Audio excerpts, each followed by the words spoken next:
A continuación, a primera hora.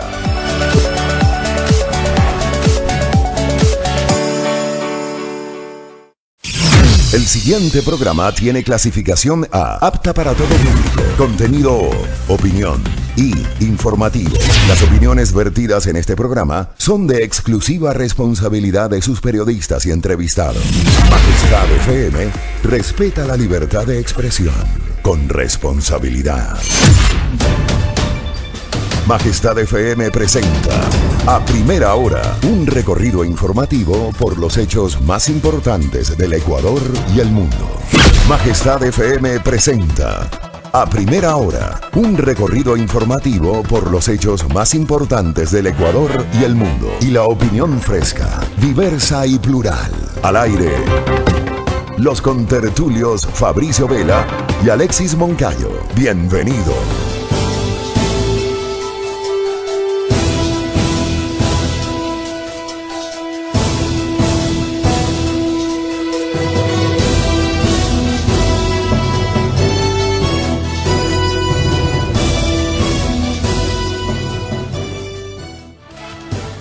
6 de la mañana con 3 minutos, ya es lunes 6 de mayo del año 2019. Qué gusto que nos acompañe, amable audiencia de La Soberana del Aire, Majestad FM, nuestra señal abierta para Pichincha, Manaví y Esmeraldas. Saludos cordiales a quienes nos sintonizan a través del internet visitando www.radiomajestad.com. Igualmente a quienes se suman en Santo Domingo de los Áchilas a la señal de Majestad Televisión y a quienes nos siguen a través de las fanpages de A Primera Hora y de Majestad FM en Facebook Live, la transmisión de este programa de noticias. Saludos cordiales también a la retransmisión gracias a la gentileza de ecuadorinmediato.com, el primer portal de noticias del Ecuador. Bienvenidos todos, iniciamos una nueva semana de trabajo aquí en A Primera Hora, junto a los contertulios Alexis Moncayo y quien les habla Fabricio Vela.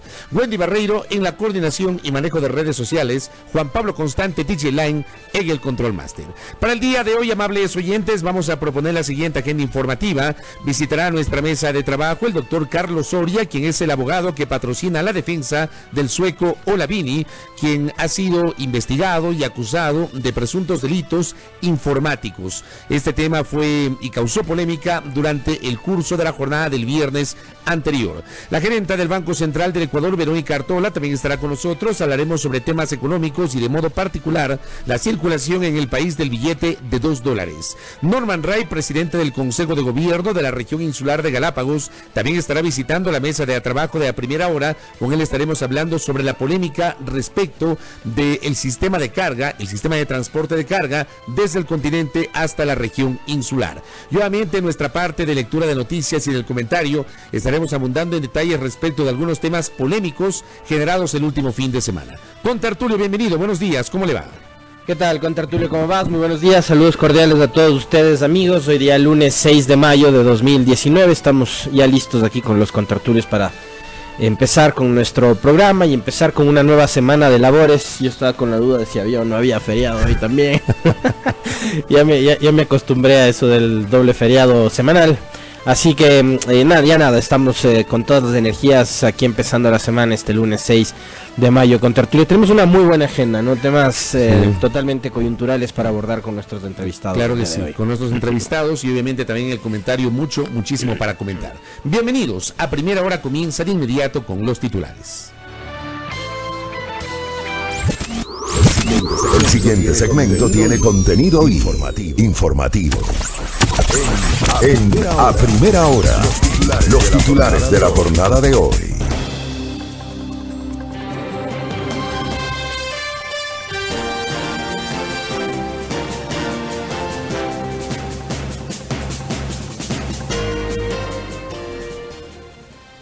Seis de la mañana con 6 minutos, atención, 14 años es la máxima pena para asesoras del expresidente Correa. Todo esto tiene que ver con una denuncia pública respecto de la supuesta contribución de empresas privadas para las campañas electorales de Alianza País. Ecuador busca con alerta roja de la Interpol a 288 personas. El exministro del gobierno anterior, Pedro Mirizalde, citado por la Fiscalía en el denominado caso Singue.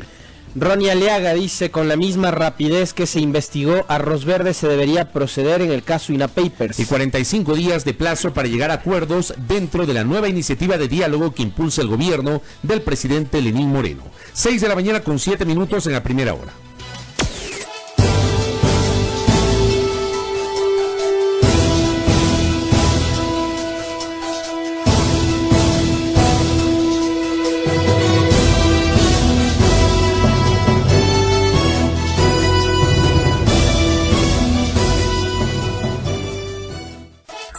Vamos de inmediato con el desarrollo de la información, 6 de la mañana con 7 minutos. 14 años es la máxima pena para asesoras de Correa, es el titular de diario El Telégrafo. A una pena de 14 años o más se enfrentarían las ex asesoras del gobierno de Rafael Correa, Pamela Martínez y Laura Terán.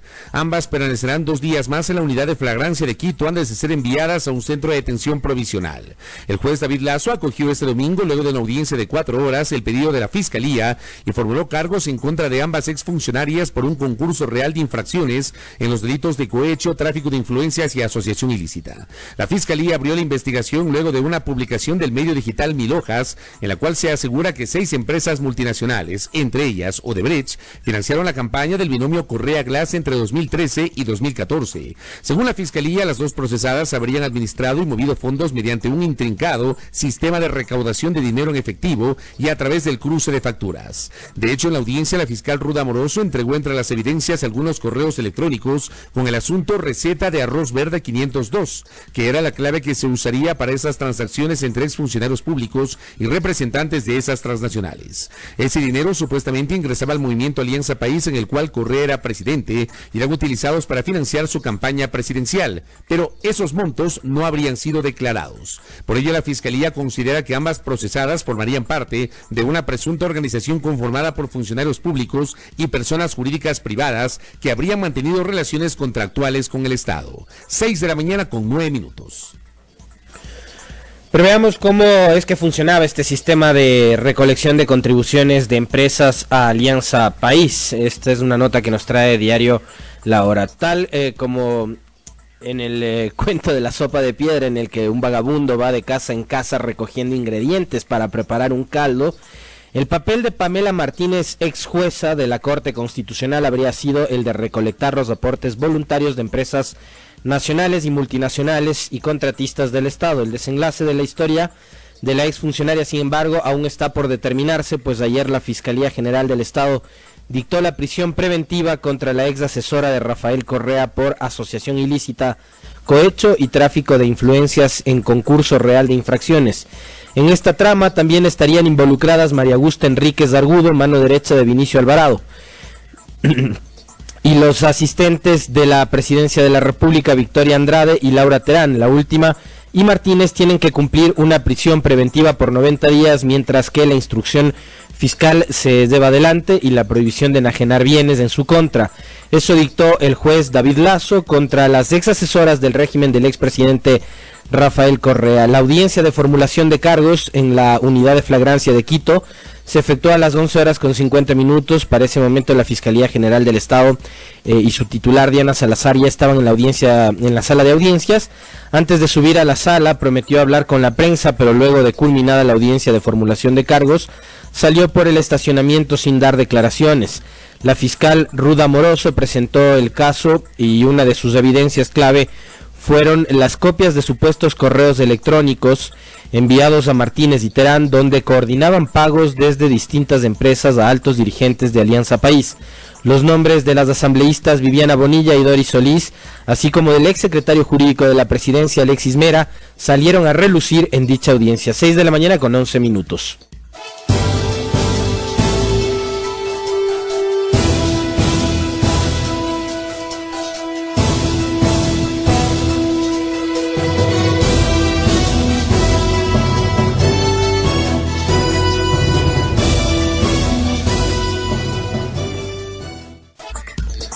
Continuamos. EcuadorInmediato.com da cuenta de la reacción del asambleísta Ronnie Aliaga a propósito de la investigación publicada por el portal Mil Hojas y la actuación de la Fiscalía. El legislador de la Revolución Ciudadana, Ronnie Aliaga, emitió un comunicado para exhortar a la Fiscalía General del Estado a brindar la misma celeridad que le dio a la investigación de presuntos aportes de empresas multinacionales a la campaña electoral de Alianza País en 2013 y 2014, a la supuesta trama de corrupción que involucraría al entorno del presidente de la República y que se denomina INA Papers. Justamente se ha dado a conocer a través de un reportaje periodístico difundido por el portal digital La Fuente, que da cuenta de contribuciones voluntarias de Odebrecht y otras empresas al financiamiento de las campañas presidenciales y seccionales del movimiento Alianza País. Ante esto, el asambleísta Aliaga solicitó que se dé la misma importancia a las denuncias presentadas hace varias semanas sobre el denominado caso INA Papers. Con la misma rapidez se debería proceder en el caso INA Papers para que se asegure la presencia de los señores Edwin Moreno Garcés, Javier Macías, Conto Patiño, María Auxiliadora Patiño e incluso el presidente Lenín Moreno y sus familiares en la investigación, dijo Aliaga. Esto debido a que los delitos por los cuales la Fiscalía acusa justamente a Pamela Martínez y otros son aquellos en los que también estaría involucrado Lenín Moreno. Coincidentemente se trata de los mismos delitos del caso anteriormente mencionado: cohecho, tráfico de influencias, delincuencia organizada y lavado de activos, afirmó el parlamentario. 6:13 en la primera hora. Mientras tanto, Ecuador busca con alerta roja de la Interpol a 288 personas, nota de diario El Universo. En los últimos 3 años, ante los Panama Papers, la trama de corrupción en Petroecuador, la red de coimas de Odebrecht o casos de irregularidades en el gobierno anterior, escuchar hablar de la notificación roja a Interpol se ha hecho común para los ecuatorianos. Interpol es la Policía Internacional por sus siglas en inglés, y la notificación roja se usa para solicitar la localización y detención de personas buscadas por las autoridades judiciales con miras a su extradición. En abril, el proceso contra el ex canciller Ricardo Patiño fue uno de los últimos en los que un juez solicitó a la Oficina Central Nacional de Interpol en Quito que difunda una notificación roja para que sea detenido en cualquiera de los 194 países miembros de Interpol. El pedido sigue en trámite y se conoce que Patiño salió por tierra a Perú un día antes de que se le formularan cargos por supuesto delito de instigación.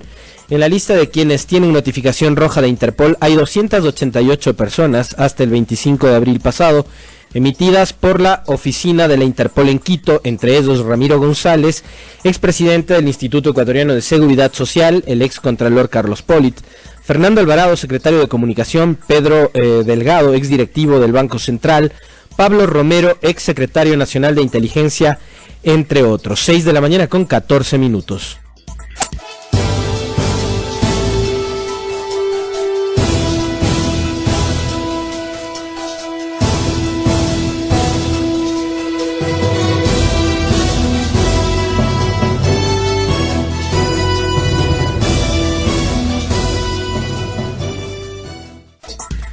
Diario Expreso titula: Merizalde citado por la Fiscalía en el caso Singue. Entre el 7 y el 16 de mayo, la Fiscalía recibirá 13 versiones en la instrucción fiscal que investiga el presunto peculado en el caso Singue. La investigación inició a raíz de un informe de Contraloría de agosto de 2017, que determinó presuntas irregularidades tras analizar la adjudicación del campo Singue al consorcio de Igoil. La formulación de cargos se cumplió el pasado 13 de marzo en contra de 10 sospechosos, entre ellos el ex vicepresidente Jorge Glass, sentenciado a 6 años de cárcel por asociación ilícita en la trama de corrupción de Odebrecht. También hubo cargos para Carlos Pareja Llanuselli, exgerente de Petroecuador y exministro de Hidrocarburos, condenado por corrupción en Petroecuador. Ambos están detenidos en La Tacunga. Además, hay 8 exfuncionarios investigados. La agenda de versiones iniciará mañana martes a las 9 horas con el testimonio de Pedro Merizalde, exgerente de Petroecuador. El viernes fueron citados Diego Sánchez y Salomón Morán a las 15 y 16 horas respectivamente. En la siguiente semana se recibirán 10 versiones. 6 de la mañana con 16 minutos en la primera hora. Para cerrar con el espacio de lectura de noticias, les contamos que 45 días de plazo para llegar a los acuerdos se propone el gobierno nacional. Nota de diario El Comercio. Hoy 6 de mayo del 2019 se presenta a las 15 horas el acuerdo nacional impulsado por la Vicepresidencia de la República. No serán solo 6 mesas, como se dijo en un inicio, se discutirán 7 temas con los diferentes sectores de la sociedad civil, gremios y actores políticos, entre otros. El jueves pasado en el gabinete ministerial, efectuado en Santo Domingo, el vicepresidente Otto Sonnenholzner se refirió a varios detalles técnicos. Reafirmó que los temas sobre los cuales se desarrollarán las discusiones serán educación, seguridad social, competitividad, empleo e innovación, además de democracia y reforma institucional, sostenibilidad y cambio climático, seguridad ciudadana y no violencia y prevención de adicciones. Según el vicepresidente Sonnenholzner, el Acuerdo Nacional es una propuesta para establecer consensos con varios sectores que permitan establecer mecanismos para concretar sus demandas. También habló de un plazo de 45 días para tener los resultados del trabajo en las mesas. Se ha anticipado que en las mesas de trabajo se abordarán el tema laboral y la situación del Instituto Ecuatoriano de Seguridad Social. Mencionó esto en relación con los efectos causados por los despidos en las empresas públicas ocurridos recientemente. Seguramente se cometieron errores en desvinculaciones, no se permitirían excesos y eso lo vamos a corregir, señaló el segundo mandatario. Otro tema que planea plantear el gobierno es las nuevas modalidades de trabajo, como el teletrabajo. Sin embargo, señaló que sobre esto no hay nada definido y se espera que los acuerdos salgan de la discusión en las mesas de diálogo. 6 de la mañana con 17 minutos.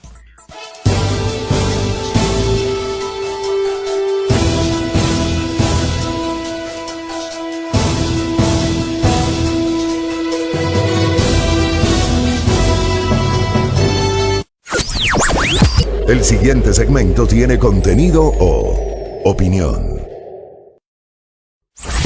Los contertulios analizan ahora la actualidad del país y el mundo. En A Primera Hora, la tertulia del día. Un ejercicio de plena libertad de expresión con responsabilidad.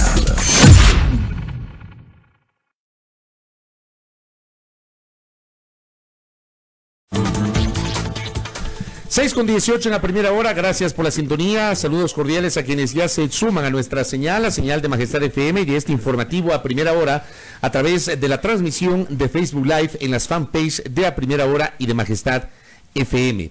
Vamos de inmediato con tertulia a hablar y vamos a tener tiempo justamente para comentar mucho sobre lo que ha ocurrido este fin de semana, ¿no? Del viernes acá realmente se han dado varias novedades. Empezando pues por la ratificación de la orden de prisión en contra del sueco Olavini, acusado de presuntos delitos informáticos, tema que ha merecido reacciones inclusive de aquellos que sin haber comulgado con determinadas posturas, por ejemplo de quienes formaron parte del gobierno anterior, y me refiero a juristas, a penalistas, conocedores de la materia, incluso de aquellos que han sido muy críticos con las ejecuturas del gobierno anterior, han expresado su preocupación porque consideran una desproporción la actuación de la Fiscalía y de la Administración de Justicia en torno a este caso, el de Olavini. Digo, pasamos de ese viernes, que fue un viernes de feriado, al sábado en el que se difunde un trabajo periodístico, un trabajo de investigación por parte del portal Mil Hojas, a cargo del periodista Cristian Zurita y del activista político Fernando Villavicencio, que obviamente ha generado reacciones y, por cierto, la acción inmediata de la Fiscalía General del Estado, y que daría cuenta de supuestos aportes no declarados e inclusive ilícitos a través de una supuesta, y ojo, yo utilizo mucho la palabra supuesto, no se trata de una redundancia, pero hay que hablar así de supuesto hasta que no se determine a través de las investigaciones por parte de la Fiscalía la veracidad de una supuesta red de corrupción solicitando recursos a empresas transnacionales para financiar las campañas políticas del Movimiento Alianza País en 2013 y 2014, y a cambio, en algunos casos, esas contribuciones ser de alguna manera compensadas con contratos con el Estado. Este tema generó la acción inmediata, digo, de la Fiscalía, y hay 2 personas detenidas. La una es Pamela Martínez, ex asesora del entonces presidente Rafael Correa, y quien llegó a ser vicepresidenta de la Corte Constitucional del Ecuador. Y su asistente, Laura Terán, las 2 están detenidas, y su detención, su prisión preventiva, primero fueron detenidas para investigaciones y ahora su prisión preventiva ha sido ratificada, formalizada por la Administración de Justicia, dentro del inicio de un proceso que durará más o menos 90 días. Más o menos el episodio que ha ocurrido el fin de semana. Sí, tienes el contraste de alguna forma del accionar y de la forma de operar de los sistemas de justicia de nuestro país, ¿no? Por un lado, el caso que tú citabas primero, lo que ocurrió el pasado viernes con el ciudadano sueco Olavini, a quien se lo está acusando de cometer delitos informáticos. En definitiva, y digo, esto lo profundizaremos más adelante con el doctor Carlos Soria, que es su abogado y que estará con nosotros acá en nuestro espacio en el momento de las entrevistas, pero digamos, no queda del todo claro en el caso de Olavini cuáles son sobre todo las pruebas con las que se pretende acusar al ciudadano sueco de formar parte de una conspiración tecnológica, digital, para desestabilizar al gobierno de Ecuador y a las instituciones públicas en nuestro país. O sea, yo leía publicaciones de colegas y de algunas personas que estuvieron y que asistieron a la audiencia del pasado viernes, quienes con bastante hilaridad, por ejemplo, mencionaban los argumentos de la Fiscalía de que como pruebas hablaban de la, digamos, posesión de libros en idioma inglés en manos de Olavini, o de que tenga datos encriptados, ¿no?, en sus computadoras. O sea, digo, alguien que se dedica a la computación y que tenga información, digamos, si se quiere, oficial o información, qué sé yo, como él tantas veces hemos hablado con algunos expertos en materia informática y con el mismo doctor Soria, manejaba información de empresas transnacionales, para eso vino acá al Ecuador. Probablemente el no tener encriptado podría haber sido un error o una negligencia de su parte, siendo el hombre a cargo de manejar datos confidenciales, ¿no? Pero bueno, el tener libros en inglés y el tener datos encriptados, y además la declaración de la ministra de Gobierno y la declaración del presidente de aquella mañana en la que posteriormente se da la detención de Olavini, parecen ser los detalles más importantes con los que cuenta la justicia para mantenerlo todavía en prisión. Pero tú, por un lado, tienes ese proceder a ratos medio dudoso y bastante ambiguo del sistema de justicia. Pero por otro lado, y 2 días después, lo que tienes es una operación bastante eficiente, una vez que se conocen los datos que tú has hecho recuento hace unos segundos sobre esta publicación de los portales Mil Hojas y La Fuente, de los señores Zurita y Villavicencio.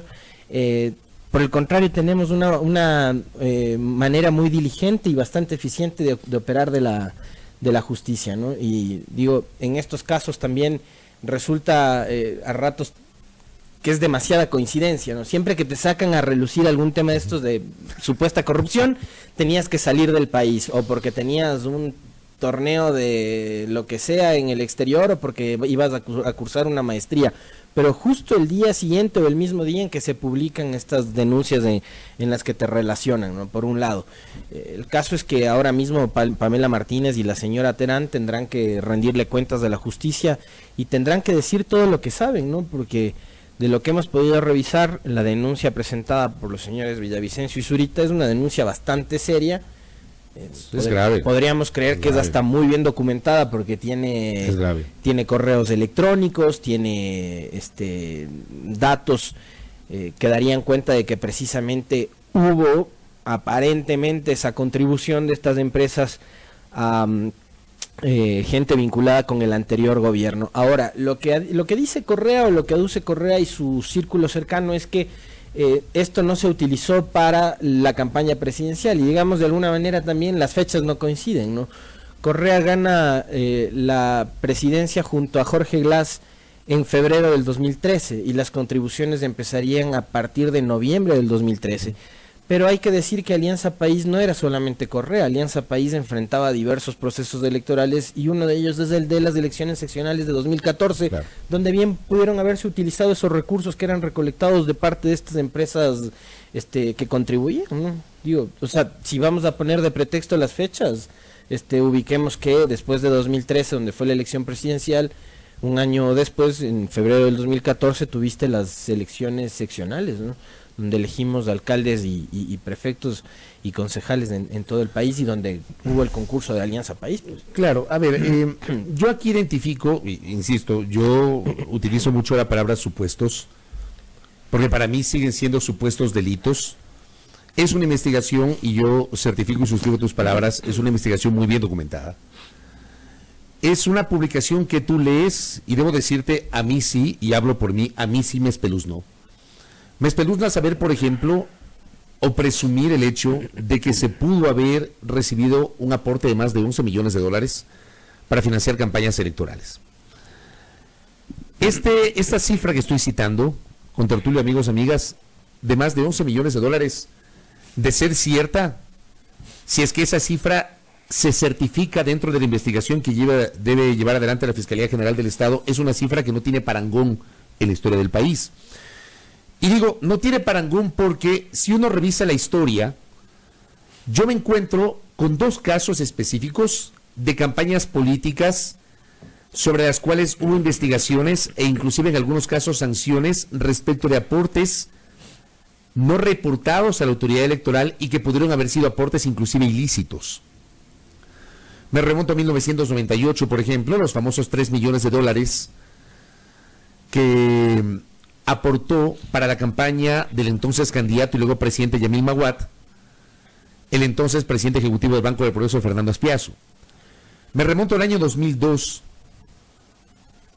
a la campaña de Lucio Gutiérrez, y esto fue determinado a través de una investigación posterior por parte del Tribunal Supremo Electoral. Lucio Gutiérrez fue sancionado con la suspensión de sus derechos políticos por 2 años y no pudo ser candidato en las elecciones del año 2006, porque se determinó que su campaña recibió financiamiento no declarado por parte del Partido de los Trabajadores de México y del Partido Nacionalista Kuomintang de Taiwán. Gutiérrez fue sancionado por eso. Digamos, se determinaron estos aportes ilícitos para campañas. Pero en ambos casos, con tertulio, la cifra no llega, no se equipara a esta supuesta cifra de 11 millones y pico que supuestamente se habría destinado para financiar campañas electorales de la organización política que en ese momento era la dominante en la República. Se habla de 2 campañas electorales, 2013 y 2014.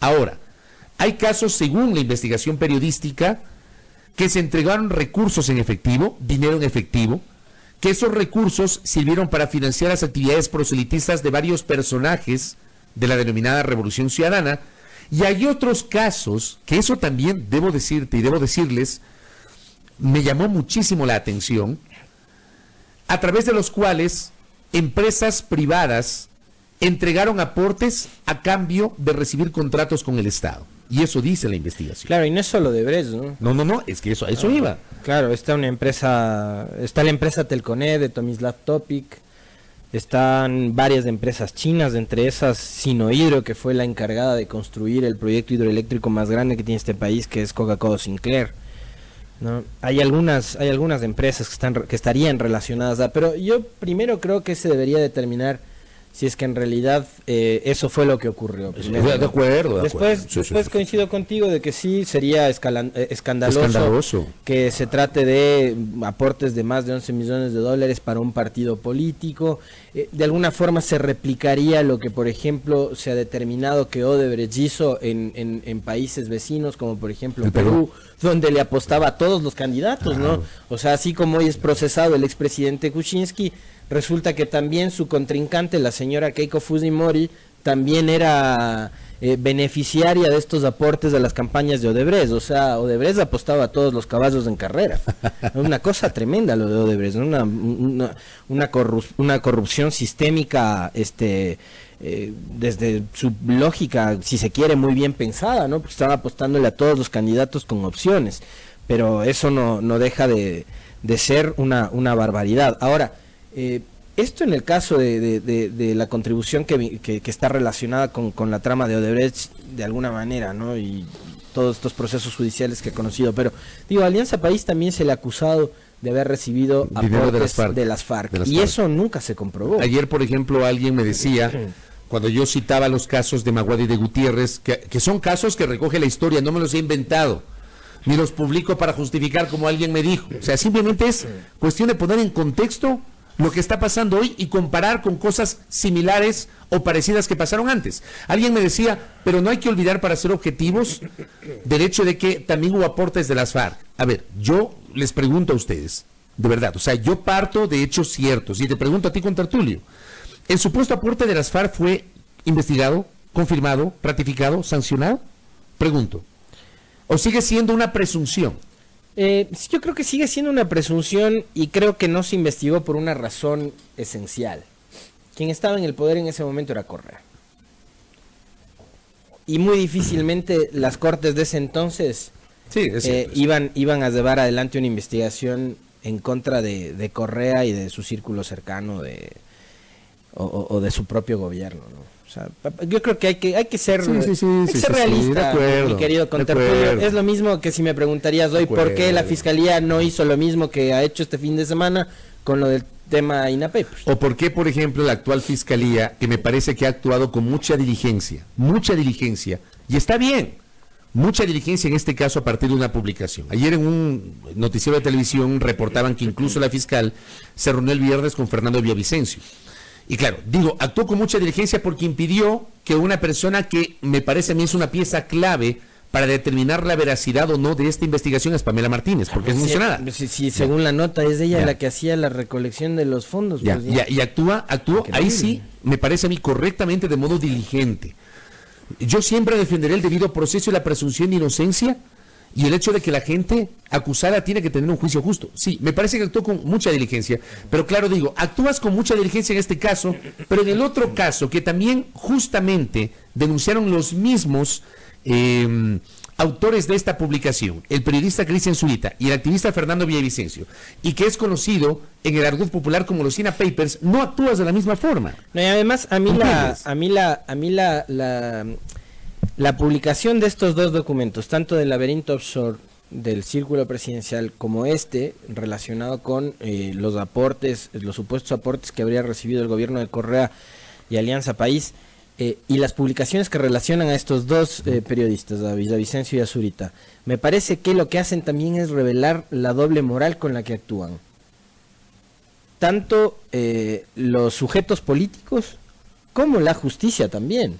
No, porque cuando Villavicencio publicó lo del laberinto de las offshore, salió parte del gabinete a deslegitimar la información publicada por Villavicencio, a decir que eso es un champús, que es una fanesca, que es un laberinto, que no se llega al presidente Moreno, que nada tiene que ver el presidente con eso, pero salieron a responderle.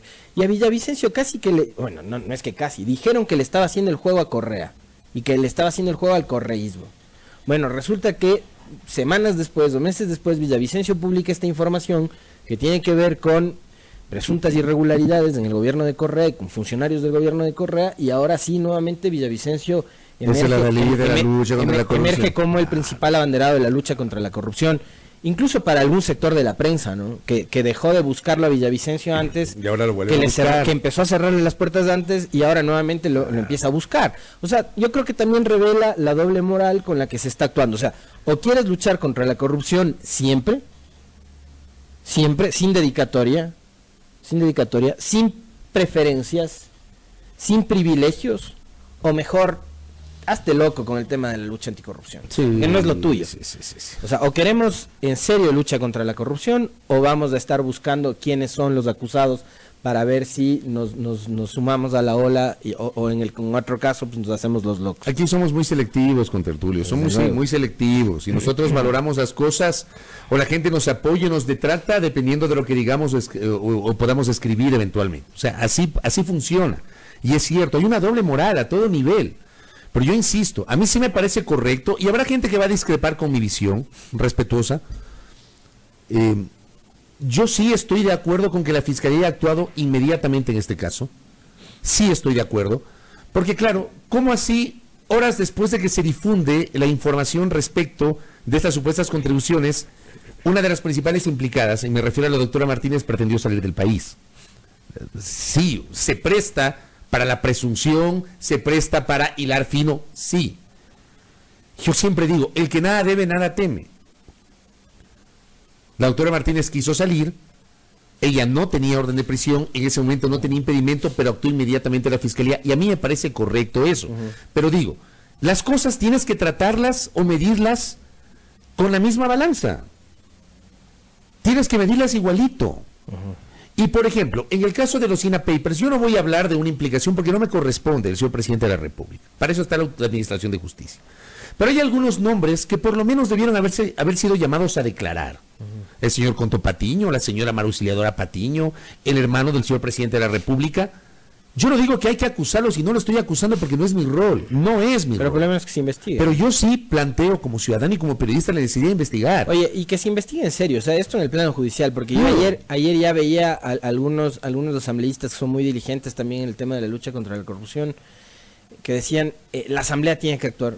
¿Qué tiene que hacer la asamblea en este caso? Te pregunto. Ya han pasado más de 2 años, ya las autoridades de gobierno en ese momento que hubiesen estado relacionadas con este tema ya no son ni siquiera sujetos de un enjuiciamiento político. La asamblea creo que lo que tiene que hacer hoy en día es dejar que la justicia haga su trabajo, porque si algo ha hecho la asamblea durante estos años es de alguna forma también tratar de entorpecer los procesos judiciales con esas supuestas investigaciones que se llevan a cabo de forma paralela de casos que son muy delicados, y finalmente lo que se hace por ser la asamblea un organismo político es politizar y polarizar temas extremadamente delicados. Uno de ellos, por ejemplo, que a mí me parece que es totalmente delicado porque que incluso toca un drama humano que es muy grave, el tema de Gabela. Aunque, digamos, para la familia y para la esposa del general Jorge Gabela, para la señora Patricia Ochoa, el trabajo de la asamblea ha sido un buen trabajo, pero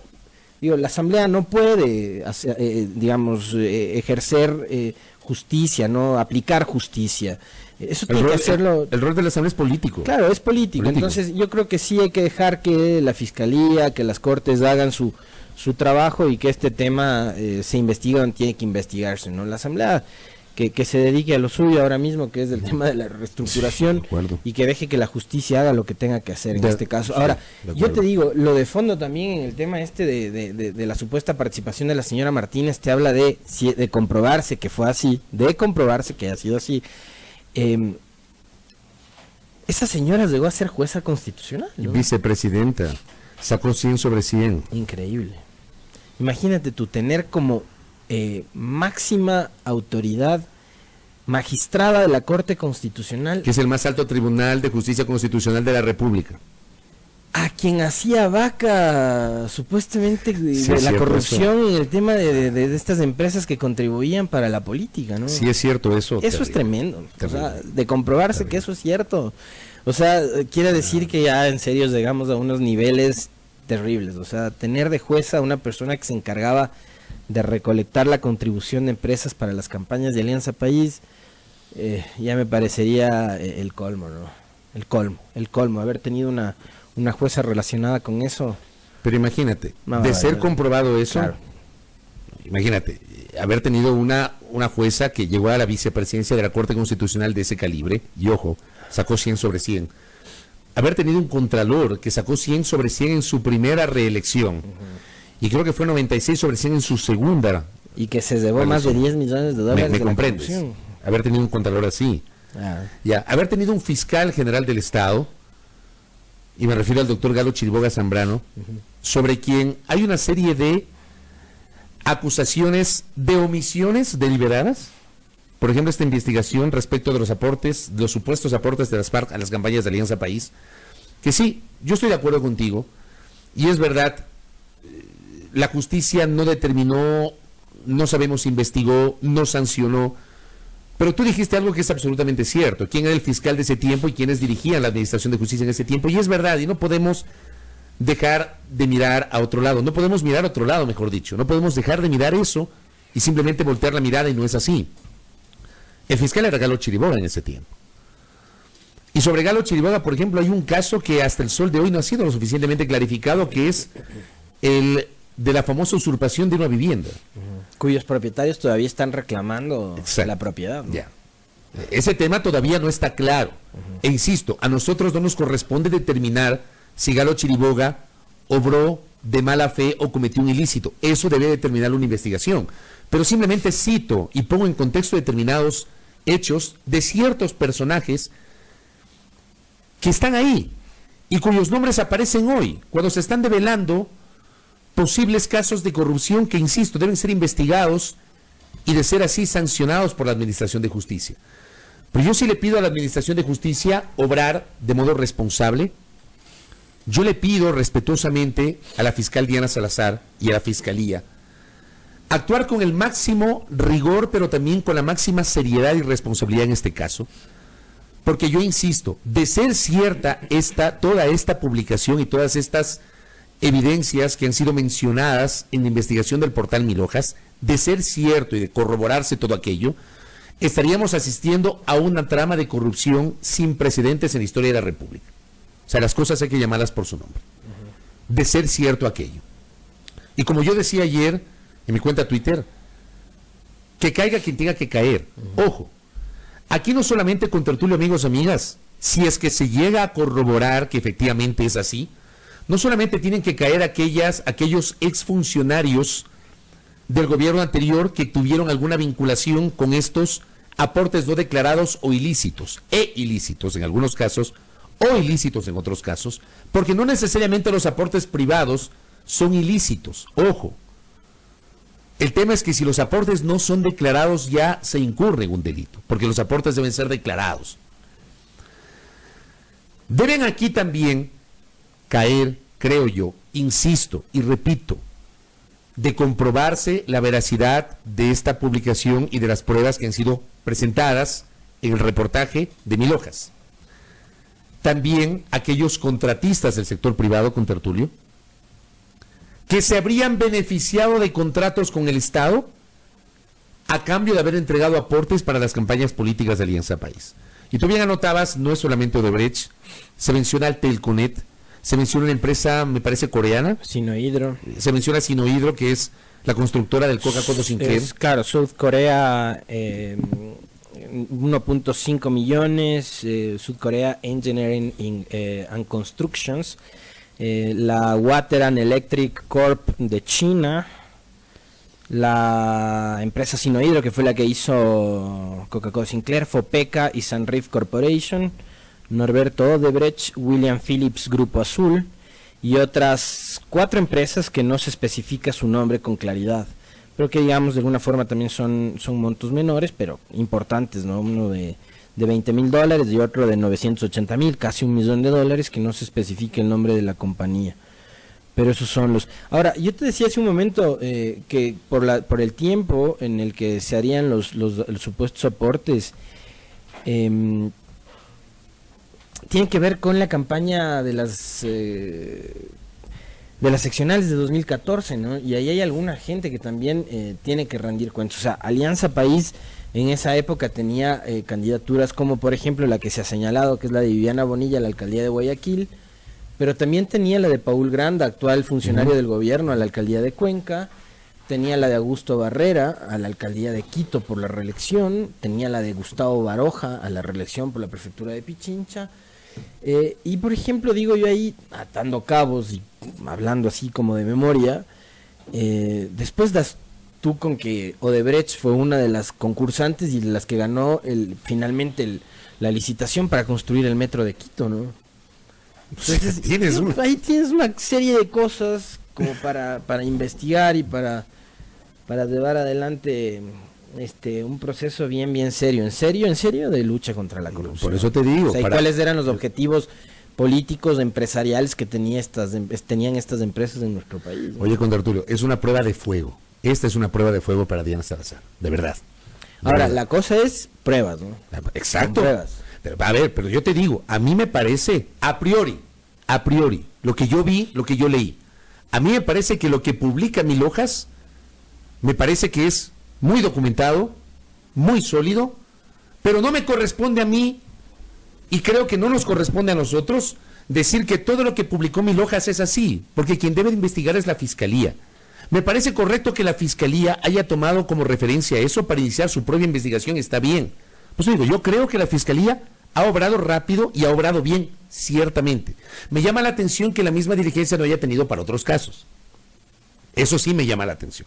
Esta es una prueba de fuego. Déjeme hacer una pausa rápidamente. Estamos en esta tertulia aquí en A Primera Hora, gracias a la interacción de los amigos oyentes. Ya mismo leeremos algunos mensajes a propósito de nuestros comentarios en esta mañana. 6:46, volvemos, no se vaya de nuestra señal.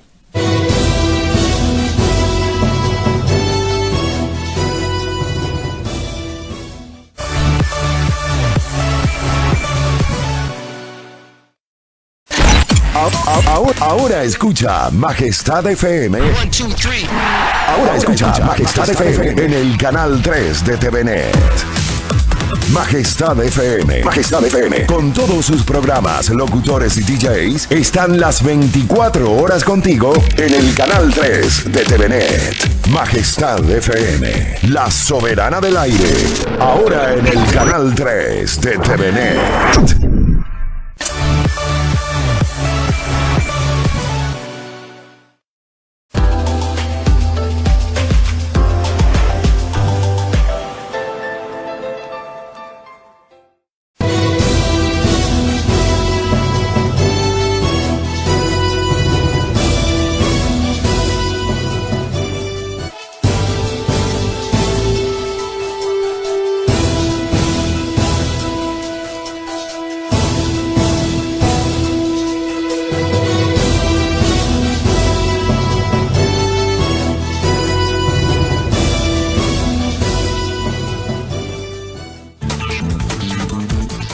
Oye, yo no sé si tú tengas la misma duda, pero digo, ¿cómo es que sigue siendo, en este caso, una publicación de un portal web quien revela estos datos y esta información y no la justicia? O sea, ¿cómo es que los fiscales, los peritos, los investigadores no tienen acceso a esta información y sí periodistas? ¿Cómo es que estas cosas se revelan a través de publicaciones periodísticas en portales web y no a través de información, de ruedas de prensa de parte de los operadores de justicia? Claro. A ver, ¿por qué es que la fiscalía empieza a actuar a partir de la publicación de un portal de periodismo?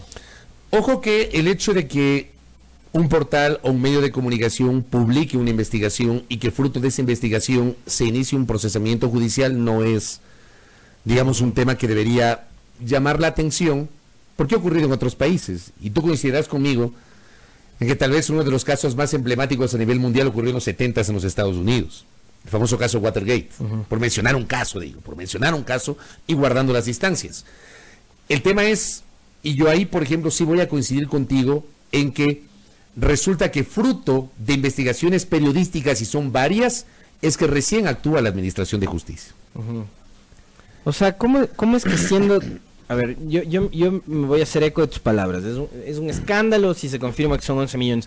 Pero ¿cómo es que la Administración de Justicia y la UAFE no determinan esos hechos, sino que hay que esperar a que una publicación de prensa sea la que revele los mismos? Y yo, por ejemplo, ayer veía con estupor, eso sí me escandalizó, porque creo que coincide y mucho, un video que empezó a circular ayer en redes sociales nuevamente, de los famosos Primo Leaks. Recordarás tú, ¿no? Cuando Pedro Delgado, en plena campaña electoral, además, campaña electoral para tratar de afectar la candidatura del presidente Moreno, ojo, ¿no? Ya Correa no era candidato, claro, estaba Glass como vicepresidente, pero la campaña presidencial era de Moreno. Y en plena campaña empiezan a operar estos dos sujetos, que también son dos descalificados, Carlos Pareja Yanuseli y Pedro Delgado, prófugos de la justicia los dos en esa época, después Capaya regresó al país, pero Pedro Delgado habla del rol que cumplía la señora Martínez dentro del gobierno de Correa, y tal cual lo que dice la publicación de Mil Hojas. Entonces, ¿por qué digo la justicia en ese momento no empezó a dar seguimiento a esas denuncias hechas por Pedro Delgado? El hombre en esa grabación, si ustedes la revisan, porque está ya en redes sociales, mucha gente la volvió a postear el día de ayer, habla de que Pamela Martínez era quien se encargaba de recoger el dinero de las empresas contribuyentes. Tal cual lo denuncia el portal este fin de semana. Me acuerdo, pero por ejemplo, yo te pregunto, ¿por qué la justicia ecuatoriana no empezó a investigar eso? Pero acuérdate el momento en el cual hizo Delgado la semejante revelación. Además, yo digo, de un individuo que es un mentiroso, y perdónenme, yo sí utilizo esta palabra, mentiroso, porque el señor Delgado le mintió al país y se mintió a sí mismo con el tema de la falsificación de su título. Le permitieron salir impunemente de aquí, facilito, rapidito. Otra omisión del entonces fiscal general del Estado, Galo Chiriboga. Porque a diferencia de lo que pasó este fin de semana con Pamela Martínez, sobre quien la Fiscalía actuó de forma muy diligente, en aquel tiempo, el entonces fiscal Galo Chiriboga y su Fiscalía le permitieron salir del país 24 horas después de que confesó públicamente que cometió un delito, que era la falsificación de documento público, su título universitario de tercer nivel. Digo, ¿qué credibilidad puede tener un individuo que aparece en medio de la campaña política sin documentación, simplemente haciendo declaraciones, desprestigiando a determinados personajes? Mira tú, uno pensaría luego de leer la investigación de Mil Hojas, Pedro Delgado ha tenido la razón. Pregunto, ¿Pedro Delgado tiene credibilidad con Tertulio?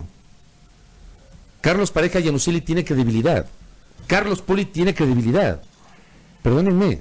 O sea, yo sí me reservo el derecho de la duda, de no creer, a no ser que presenten pruebas documentadas. Pero es facilito hablar desde la clandestinidad o hablar desde otro país en donde no está operando el proceso de extradición correspondiente. Es muy facilito hablar así. Claro, pero tú sí traes a colación un episodio que ocurrió en medio de la campaña, probablemente una de las campañas más sucias, que recuerda la historia desde el retorno a la democracia hace casi 40 años. Donde intervinieron incluso medios internacionales, ¿no? Exacto. Una campaña sucia, repugnante. De verdad, esa campaña política. Entonces, yo sí me pongo a reflexionar sobre eso. Y al final, Delgado parece, de comprobarse esto, que tuvo la razón, pero no presentó la documentación correspondiente. Ahora, algunos mensajes que nos envían. Oye, otra detalles, ¿no? Sí, yo hace un momento les decía, a ver, por el tiempo en el que supuestamente se hacen los aportes, que es noviembre del 2013 a febrero del 2014, es la campaña seccional.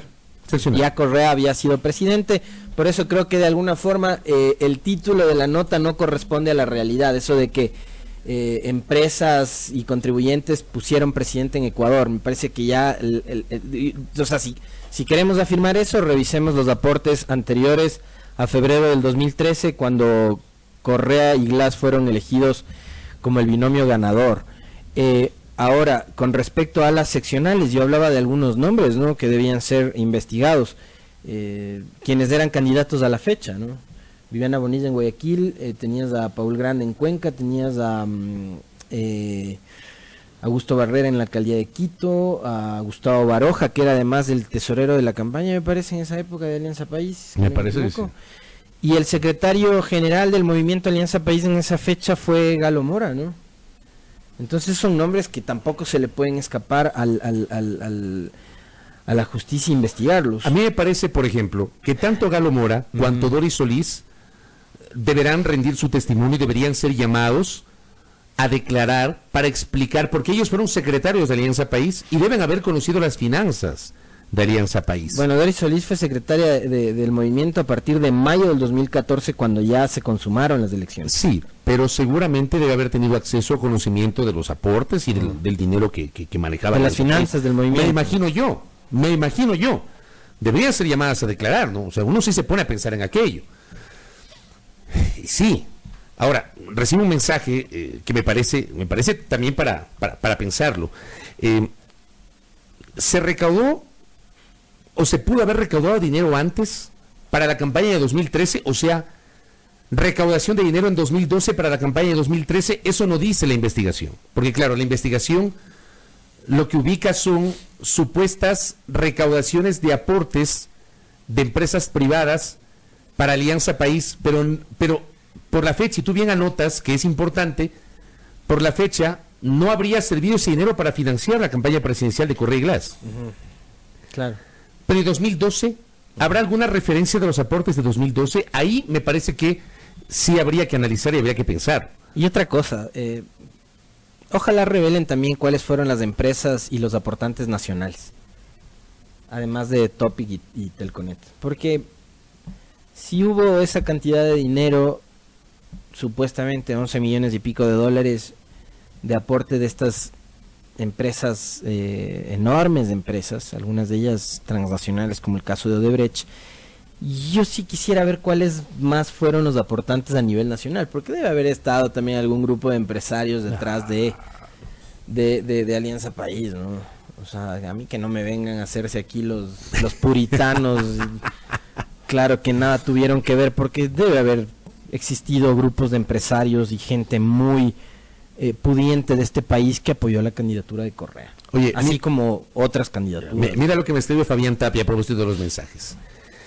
Me recuerda la entrevista que el periodista Anderson Boscan le efectuó semanas atrás al consejero de gobierno Santiago Cuesta, en donde el propio Cuesta confirma un financiamiento o un aporte a la campaña del entonces candidato Lenín Moreno, que llegó a la presidencia de la República, y que según Fernando Villavicencio, lo citó Anderson Boscan en esa entrevista con Santiago Cuesta, ese aporte no fue declarado ante el Consejo Nacional Electoral. Y nos dice Fabián, recordándonos aquello y haciendo como referencia aquello, este tema también debería ser investigado. Yo insisto, y con esto cierro, antes de comenzar con la primera entrevista de la mañana, al final del día, amigos, amigas, que caiga quien tenga que caer, pero luego del debido proceso. Por Dios, alguna vez en este país aprendamos a respetar el debido proceso. Entendamos este término que a algunos no les gusta y que se denomina presunción de inocencia. Y en cualquier país del mundo que se precia de defender los valores democráticos, en cualquier país del mundo que defienda esos valores, hasta el más contumaz violador tiene el derecho a un juicio justo, a la presunción de inocencia, a tener un abogado. O sea, este país, si de verdad quiere darse un baño de verdad, debe apelar a la necesidad de que la investigación sea seria, responsable, que caiga quien tenga que caer, aquellos que fueron parte de la cosa pública y aquellos malos empresarios privados que se beneficiaron de determinados contratos en condiciones privilegiadas, para un caso, pero para todos. No seamos selectivos, y creo que ese es el principal reto de Diana Salazar como fiscal general del Estado. Muy bien, 6:58, pausa en la primera hora. Al volver estaremos dialogando con Norman Raya, los tiempos que vamos a dialogar con el actual presidente del Consejo de Gobierno de la región insular de Galápagos. Volvemos.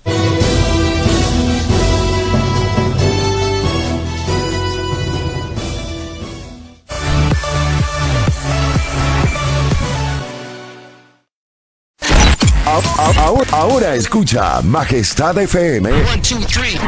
Ahora escucha Majestad FM en el canal 3 de TVNet.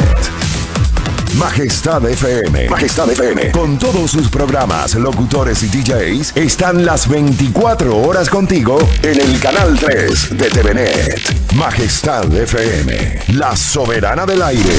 Ahora en el canal 3 de TVNet.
En punto a las 7, a los tiempos que aparece el señor Montalvo, de cuando en cuando comandamos, señor Montalvo, aparece pues en este humilde espacio y nos recuerda que el reportaje de 1000 hojas menciona a una constructora enorme, gigante, Semaica. Tú la mencionaste dentro de tu lista. No, está Semaica en el reportaje, exactamente. Por eso yo decía que la investigación no se puede circunscribir a quienes fueron parte de la cosa pública en el periodo materia de esta investigación, valga la redundancia, sino también sobre aquellas empresas privadas, personas jurídicas, supuestamente señaladas por haber entregado aportes para financiar las campañas electorales de Alianza País y que se habrían beneficiado con posiciones de privilegio para contratos. Y ahí nos menciona Daniel justamente este aporte que lo mencionamos en esta mañana. Muy bien, vamos a recibir y anunciamos en nuestra mesa de trabajo los tiempos. Recibimos a Norman Ray. Él fue asambleísta constituyente en Montecristi, fue concejal metropolitano de Quito y ahora mismo es el presidente del Consejo de Gobierno de la región insular de Galápagos. Recordar a nuestra audiencia, Galápagos, por su condición y por la ley especial de Galápagos, no tiene prefectura y entiendo que no tiene gobernación, pero tiene un consejo de gobierno y lo preside Norman Ray. Bienvenido, Norman, qué gusto, ¿cómo está? Bienvenido. Buenos días, muchas gracias, qué gusto verles acá. Es un gusto visitar a Majestad a los años. A los años. A ver, Norman, antes de hablar de Galápagos, sí quisiera una reacción y un comentario sobre todo esto que se conoció el fin de semana respecto de supuestos aportes no declarados o ilícitos a las campañas políticas de Alianza País. Y le hago esta pregunta porque usted en su momento fue parte de Alianza País conjuntamente con la ruptura. ¿Cómo ve todo este escenario? Bueno, creo que el informe presentado pone algunos elementos adicionales en una discusión que se ha estado dando desde hace algunos años que ha preocupado a toda la ciudadanía. Yo, al igual que usted comentaba, aspiro a que se investigue a profundidad los hechos, se respete el debido proceso, pero sobre todo se identifique con claridad y se termine de cerrar cada uno de los temas que han quedado abiertos y a veces pasan en este tema de la discusión a nivel de redes, de los temas de sectores informados, pero que han generado problemas políticos profundos en el funcionamiento de la democracia en el Ecuador. Más allá de cualquier cosa, sí son temas que preocupan. Creo que el Ecuador tiene que seguir caminando a fortalecer su democracia y los organismos de control y básicamente la Fiscalía y los jueces tienen que actuar de manera justa, transparente, pero sobre todo cerrar los casos y establecer responsables. Creo que de esa manera el Ecuador va a poder tener una lectura clara de lo que ha pasado, más allá del escándalo, y profundizando, y también reconocer que las investigaciones periodísticas independientes han hecho un trabajo de trayectoria importante porque han permitido también develar situaciones que a la ciudadanía nos preocupan en su conjunto. Yo creo que desde ahí mi punto de vista, para quienes hemos participado en la política de manera transparente, que le hemos hecho convencidos de que había que hacerlo para transformar el país, que hemos tenido aciertos y también equivocaciones, pero que seguimos creyendo en la posibilidad de que lo público puede transformar la vida de la gente. Esto duele porque obviamente hay gente también honesta en la política, hay gente que en condiciones complejas ha seguido haciendo su actividad, más allá de la ideología que tenga, y esto refleja que en cambio ha habido personas que han estado haciendo cosas a otros ritmos y con otros intereses. Así que las investigaciones tienen que seguir. Y qué más espero yo que la justicia actúe de manera rápida, justa y clara. De acuerdo. Una reacción de nuestro invitado al respecto de este tema, ¿no? Sí, claro. Era importante por, digamos, el recorrido político que ha tenido Norman Ray. Yo sí suscribo las palabras de Norman. Yo sí creo, y soy de los que piensa, la política per se no es mala. Y yo sí creo que hay políticos honestos. Sí creo que hay políticos honestos. También hay de los otros. Bueno, hablemos de Galápagos. La semana anterior vi algunos reportajes, algunos trabajos periodísticos que daban cuenta de problemas en el transporte de carga desde el continente hasta la región insular. ¿Qué está pasando? ¿Cuál es el problema y cómo desde su administración se está procurando solventar estos inconvenientes? A ver, el problema del manejo de carga de Galápagos es un tema complejo que ya varias administraciones del Consejo de Gobierno lo están afrontando. Como usted sabe, tenemos una amplia dependencia de los productos importados desde el continente hacia Galápagos. La mayoría de ellos viene vía marítima, también se utiliza algo de carga aérea. Sin embargo, tenemos una amplia dependencia de alimentos, ¿no? y de un sinnúmero de insumos para un sinnúmero de actividades, desde los temas de construcción, desde los temas de mantenimiento también de las operaciones turísticas y el turismo navegable y las operaciones navegables en Galápagos, y pasando también, como lo que acabo de decir, vinculado a los temas de abastecimiento de bienes perecibles para alimentación, como estoy pensando en vegetales, frutas, un sinnúmero de alimentos que la isla no produce y que son necesarios para la seguridad alimentaria de la gente. O sea, llegan desde el continente a la isla. Llegan del continente a la isla. Pero eso tiene... ¿Con qué frecuencia, Norman? Exacto. ¿Con qué frecuencia se trasladan este tipo de... ¿Cada cuánto salen las cargas? Las cargas están saliendo cada 15 días. Yeah. Son procesos que este momento son tiempos de consolidación complejo en la carga de un sistema que desde el año 2017, desde el año 2016 pasó a ser un sistema de modelo contenerizado. Antes esto viajaba de manera paletizada, pero por razones de mejor control de bioseguridad, que es otro de los elementos claves del sistema. El sistema de carga de Galápagos tiene que velar por prevenir y luchar contra una de las mayores agresiones a Galápagos y su biodiversidad, que son las especies invasoras. Entonces, esta es una de las mayores amenazas a esta endemismo propio de las islas, es decir, estas especies que son únicas en Galápagos y que le han valido a Galápagos y a la Reserva Marina la protección que tiene desde 1978 como patrimonio natural de la humanidad. ¿Quién cubre los costos de traslado de las cargas, tanto por vía marítima como también el flete aéreo? Este momento es una inversión que la hace el ciudadano, que la hace el comerciante, que la hace el operador de carga, que la hace también el operador marítimo, en este caso los armadores, los propietarios de los barcos que llevan la carga, y que también invierte el gobierno nacional a través del Consejo de Gobierno. Nosotros tenemos un sistema en el cual aportamos este momento el uso de una gabarra sin costo para el desembarco de la carga que llega hacia Galápagos. Pero le voy a decir uno de los problemas también complejos que tenemos. No tenemos una infraestructura que esté a la altura del manejo contenerizado de esa carga.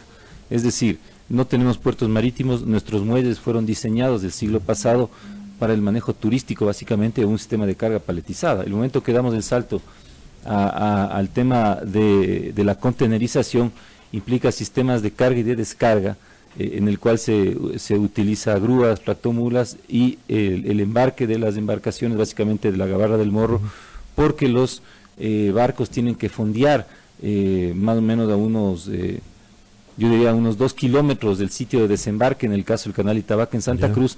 En San Cristóbal pueden llegar más cerca, que son los 2 puntos de llegada de la carga, para que después se produzca el abastecimiento a Isabel y Floriana por otros mecanismos. Claro, el tema es que para que la carga llegue a Puerto Ayora, me imagino, tienes el canal Itavaca, tienes Isla Baltra y tienes la isla Santa Cruz. Claro, Itavaca divide Baltra, donde está el aeropuerto, que abastece a Santa Cruz, canal a Santa Cruz. Y ahí arranca Santa Cruz. Este canal de Itavaca es uno de los lugares, es la puerta de entrada para un poco más del 70% del turismo en las islas. Es lo que el turismo ve por primera vez cuando llega a Galápagos, y es un lugar lindísimo, obviamente, ¿no es cierto? Además, con sitios de visita turística muy importante para el avistamiento de tiburones y otras especies. Son zonas de snorkel y de buceo, ¿no? El tema es que ahí, y le pregunto a Norman Ray, ¿hay cómo hacer algo para el tema de embarque y desembarque? Es decir, construir una nueva infraestructura. ¿Hay cómo pensar en eso o no hay cómo? Estamos trabajando la semana pasada. Por el tema de preservación, de preservación ambiental me refiero, ¿no? Hace una semana atrás tuvimos la oportunidad, por gestión también del Consejo de Gobierno, tuvimos la visita del vicepresidente Otto Sonnenholzer a la isla, y con él hicimos una revisión sobre las posibles opciones que tendríamos para desarrollar infraestructura de muelles en Galápagos. Tenemos 2 cosas que tenemos que hacer. La definición, uno, la salida de la carga desde Galápagos históricamente se hace desde Guayaquil, Puerto Gal. Ese lugar tiene que tener una inversión importante de mejoramiento para el sistema de control cuarentenario y el sistema de consolidación, desembarque, manejo de patios para la carga y almacenamiento. Al desarrollar esa infraestructura tenemos que definir un puerto de llegada hacia Galápagos, y ese puerto de llegada es un espacio de desconsolidación de esa carga. Hay interesados. ¿Eso no se ha definido? Eso está ya en momento, yo diría, casi de definición exacta.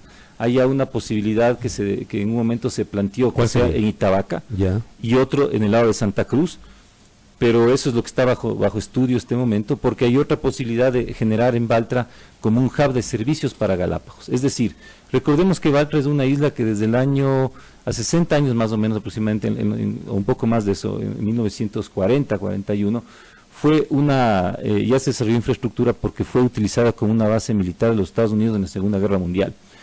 Ahí vivían 3.000 personas, es una isla ya intervenida.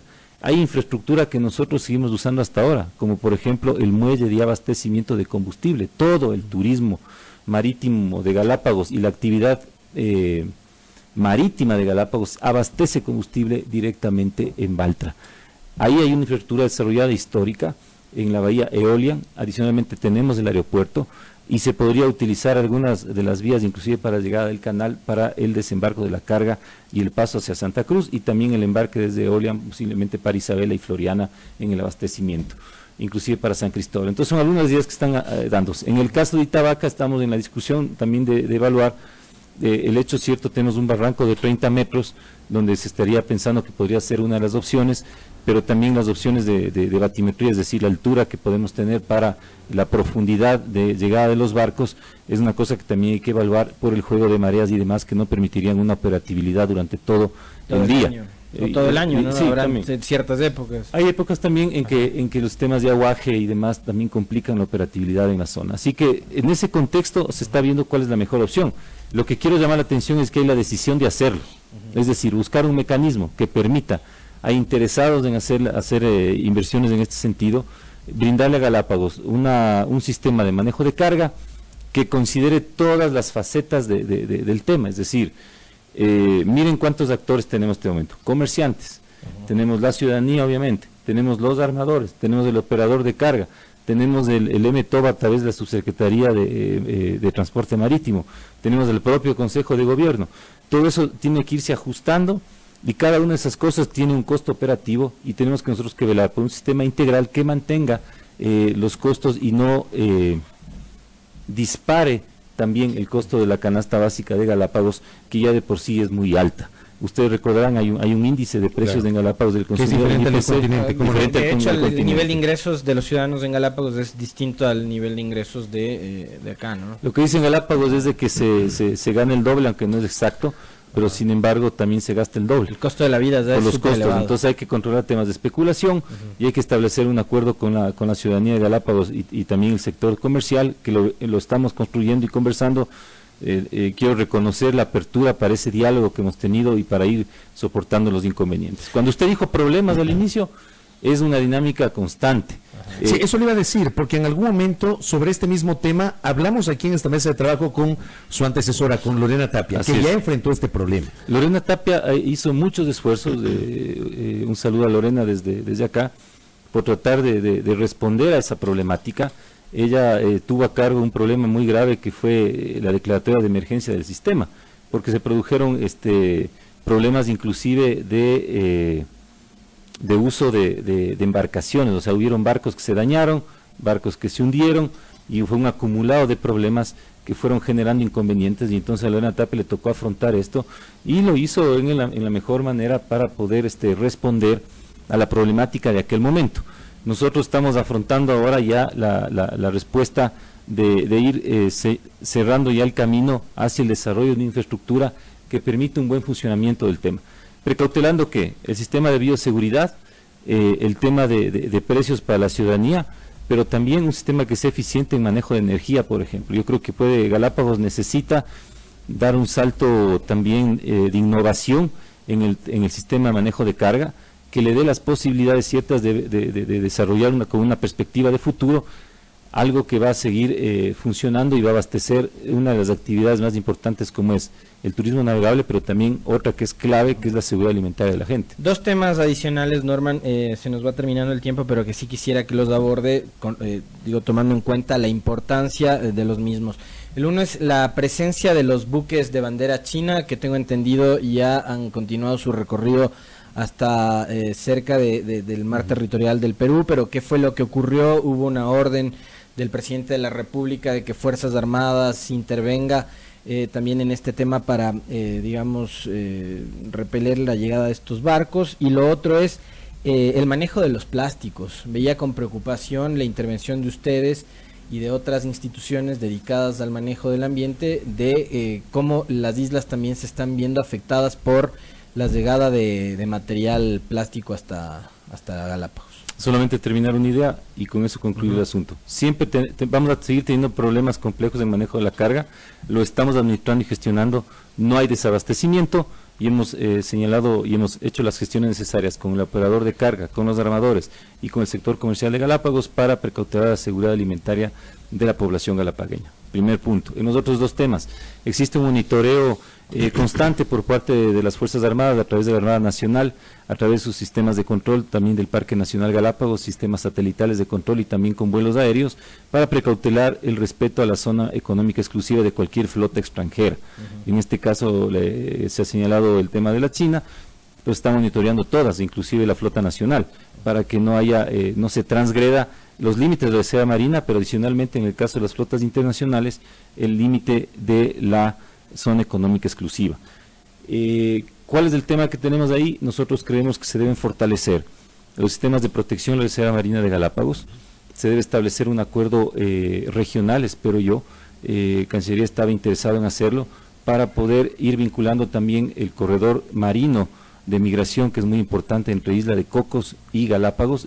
La verdad es un corredor, pero que abarca como un triángulo que se expande desde Galápagos hacia la punta de Panamá, pasando y hacia Costa Rica, y también hacia el sur, en el caso de cerca a los límites con el Perú. Ese corredor marino también protege especies migratorias de trascendental importancia que históricamente están navegando, tiburones, tortugas marinas, mantarrayas, delfines en general, un sinnúmero de fauna importante marina, también obviamente aquellos que tienen valor pesquero comercial, entre Cocos y entre Galápagos. Eso es importante plantearlo como un tema regional en la línea de establecer sistemas de pesca, artes de pesca no depredadoras de la riqueza. Es porque Galápagos cumple una función como de semillero de toda esa vida, y claro, lo hacemos en el espacio que nos corresponde, pero las especies migratorias no conocen de fronteras. Claro. En el momento que entran aguas internacionales están siendo capturadas. Entonces hay que establecer en qué medida se le captura, en qué cantidad se captura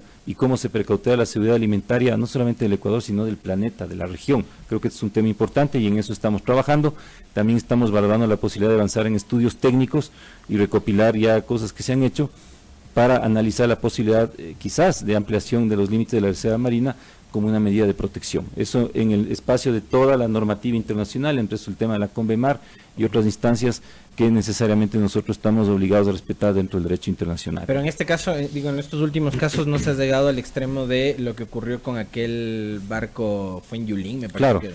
¿Qué es lo que pasó con ese barco? Ese barco no era un barco pesquero, un barco de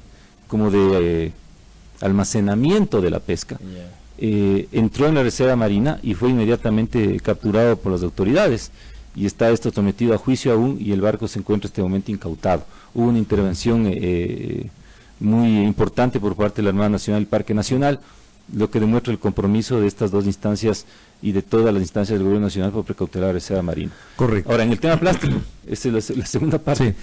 ¿Cómo eso cerremos? Sí, ese es otro de los temas clave. Mire usted que el 32 a 33% del plástico que está llegando a Galápagos viene desde el continente, en este caso de la cuenca del río Guayas. ¿No es plástico producido, digamos, o generado en Galápagos? No. Viene un tercio de eso, proviene del caso del Ecuador y posiblemente un tercio más o un poco más esté subiendo por las corrientes marinas también desde el Perú y Chile. La corriente de Humboldt, que es la que lleva todos estos desechos. Nosotros estamos, la población ecuatoriana constantemente, y la población ecuatoriana y la población en general ecuatoriana y extranjera basada en Galápagos, los galapagueños en su conjunto están periódicamente realizando procesos de limpieza costera. Pero esa es una lucha sin cuartel, diría yo, porque el nivel de llegada de plásticos y el tema de microplástico es impresionante. Me parece que se recogieron, pero lo están haciendo con brazo y espalda, hombres y mujeres, niños y jóvenes, preocupados e interesados por lo que está pasando alrededor de su hábitat. Pero realmente la dinámica es mucho más grande de lo que pensamos. Por eso hemos hecho una conexión interesante con este inventor ecuatoriano, Inti Gronenberg, que es conocido por todos, premiado por el MIT, vinculado al Imperial College en el Reino Unido, es graduado del Central Técnico aquí en el Ecuador, es un orgullo y un referente también para los jóvenes de ese importante colegio aquí en Quito, que desarrolló una tecnología, un prototipo para poder hacer la recolección y frenar una barrera de plásticos en la desembocadura del río Guayas, como puede funcionar en cualquier río. Se está pensando también instalar un prototipo también en el Guayabamba, por la trascendencia que tiene hacia el blanco y el esmeralda en la desembocadura del Pacífico. Son dos estrategias importantes para lo cual él está moviendo recursos, buscando iniciativa privada para el efecto. El gobierno nacional le apoya y promociona, pero sin embargo es una inversión privada que lo que busca es instalar estos prototipos y disminuir la salida del plástico. Pero el principal tema atrás de esto es cómo nosotros, como ecuatorianos y ecuatorianas que vivimos en las ciudades del continente, asumimos nuestro compromiso con nuestro propio espacio continental y respeto a nuestros ríos, en el manejo de nuestros desechos y adicionalmente sabiendo que eso también impacta a nivel de Galápagos. Basta con ver lo que pasa en las playas en los feriados, por ejemplo, para dar cuenta de lo que dice Norman. La Ray. mayoría de desechos, le digo yo, botellas. De acuerdo. Norman, gracias por el tiempo. Esperamos recibirle nuevamente cuando de las órdenes. Vuelva acá a Norman Ray conversando aquí en nuestra mesa de trabajo. Norman Ray, presidente del Consejo de Gobierno de la región insular de Galápagos, hablando justamente sobre temas asociados al archipiélago. 7 de la mañana con 20 minutos.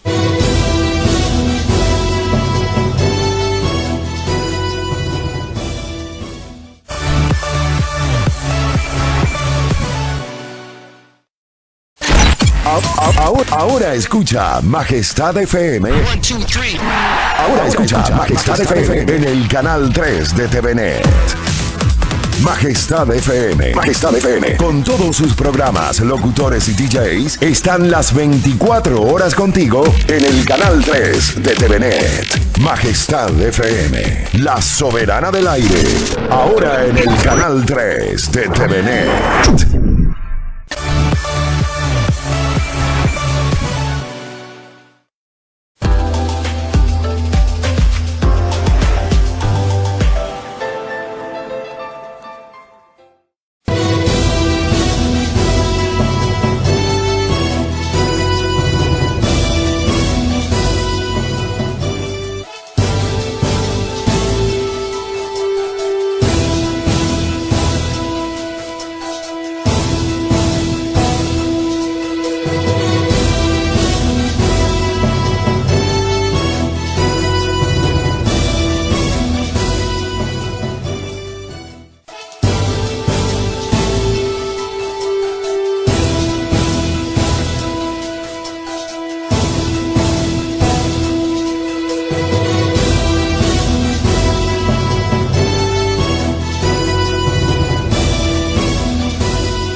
Muy bien, seguimos, 7:22. Ya mismo en nuestros micrófonos estaremos hablando sobre el caso de Olavini. Estará con nosotros el doctor Carlos Soria, quien patrocina el proceso o la defensa de frente a este proceso judicial de ese ciudadano sueco cuya orden de prisión ha sido ratificada en los últimos días. Hablemos de economía y la semana anterior, con tertulio, amigos, amigas, fue noticia la presentación por parte del Banco Central del billete de $2. A ver, el billete de $2 es una novedad en el Ecuador, no una novedad en los Estados Unidos, porque allí sí se utiliza billete de $2. Llega por primera vez o ha llegado por primera vez acá al Ecuador.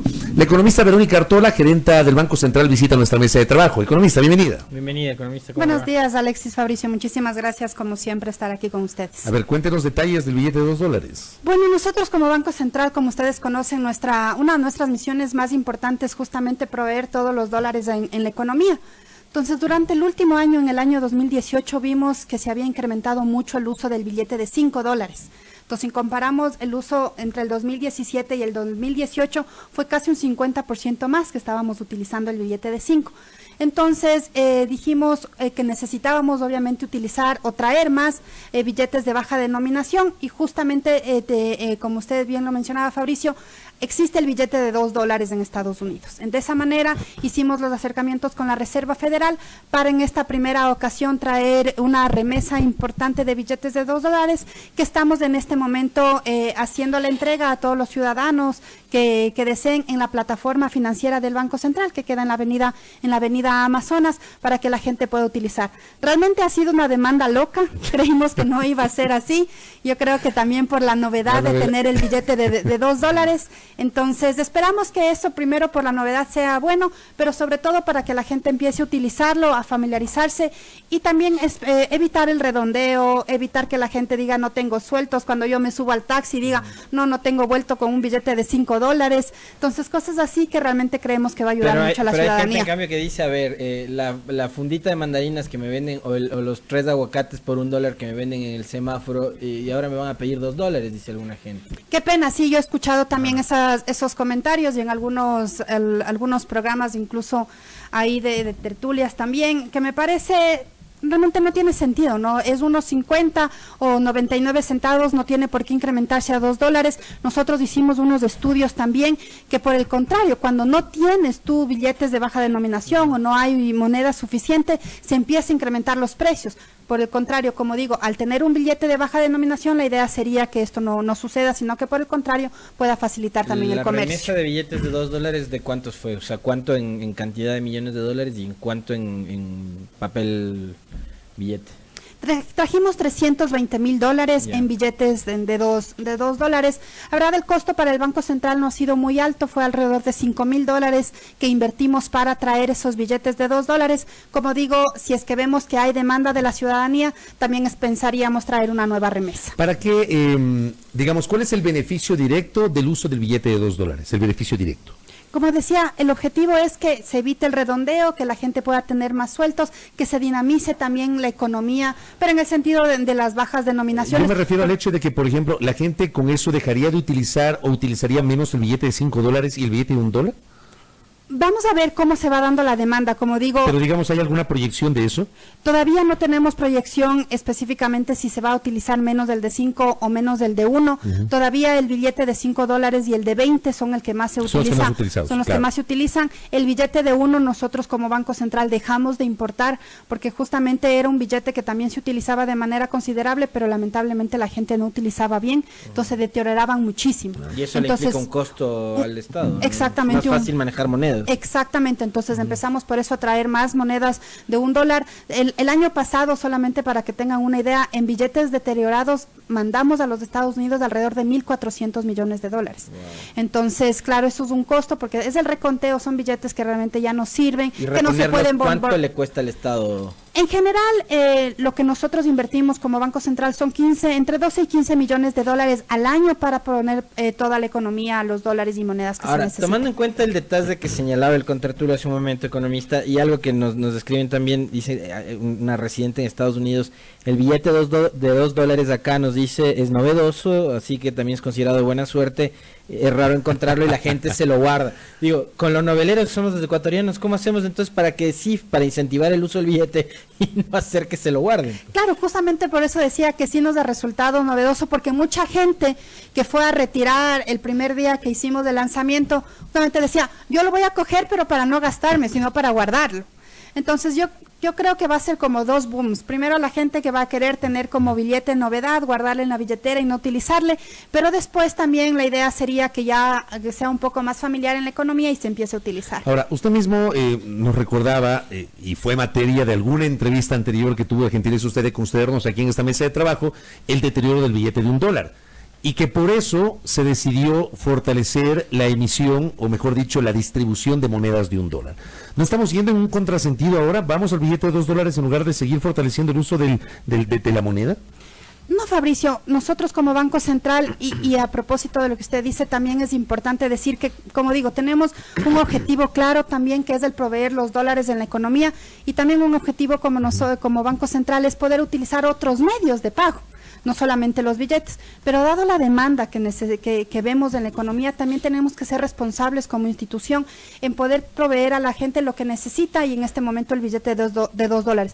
Por eso no hemos traído todavía mucho, estamos esperando ver cómo reacciona la economía, cómo se utiliza también estos billetes, como dice Alexis, si realmente los vamos a ver en la economía o vamos a verlos guardados básicamente. Entonces sí necesitamos hacer un análisis también de impacto, pero es bien difícil en un escenario así ver cómo va a reaccionar la gente. Entonces es importante ponerlos en circulación, estos alrededor de $320,000, como decía, en billetes de $2, y en función de eso promocionar otros medios de pago y también otra denominación. Hablando de la promoción de otros medios de pago, recibo un mensaje que dice: el dinero electrónico resolvía este problema. ¿Qué pasó con eso? Hablando de medios alternativos de pago. Todavía el dinero electrónico lamentablemente no está en funcionamiento.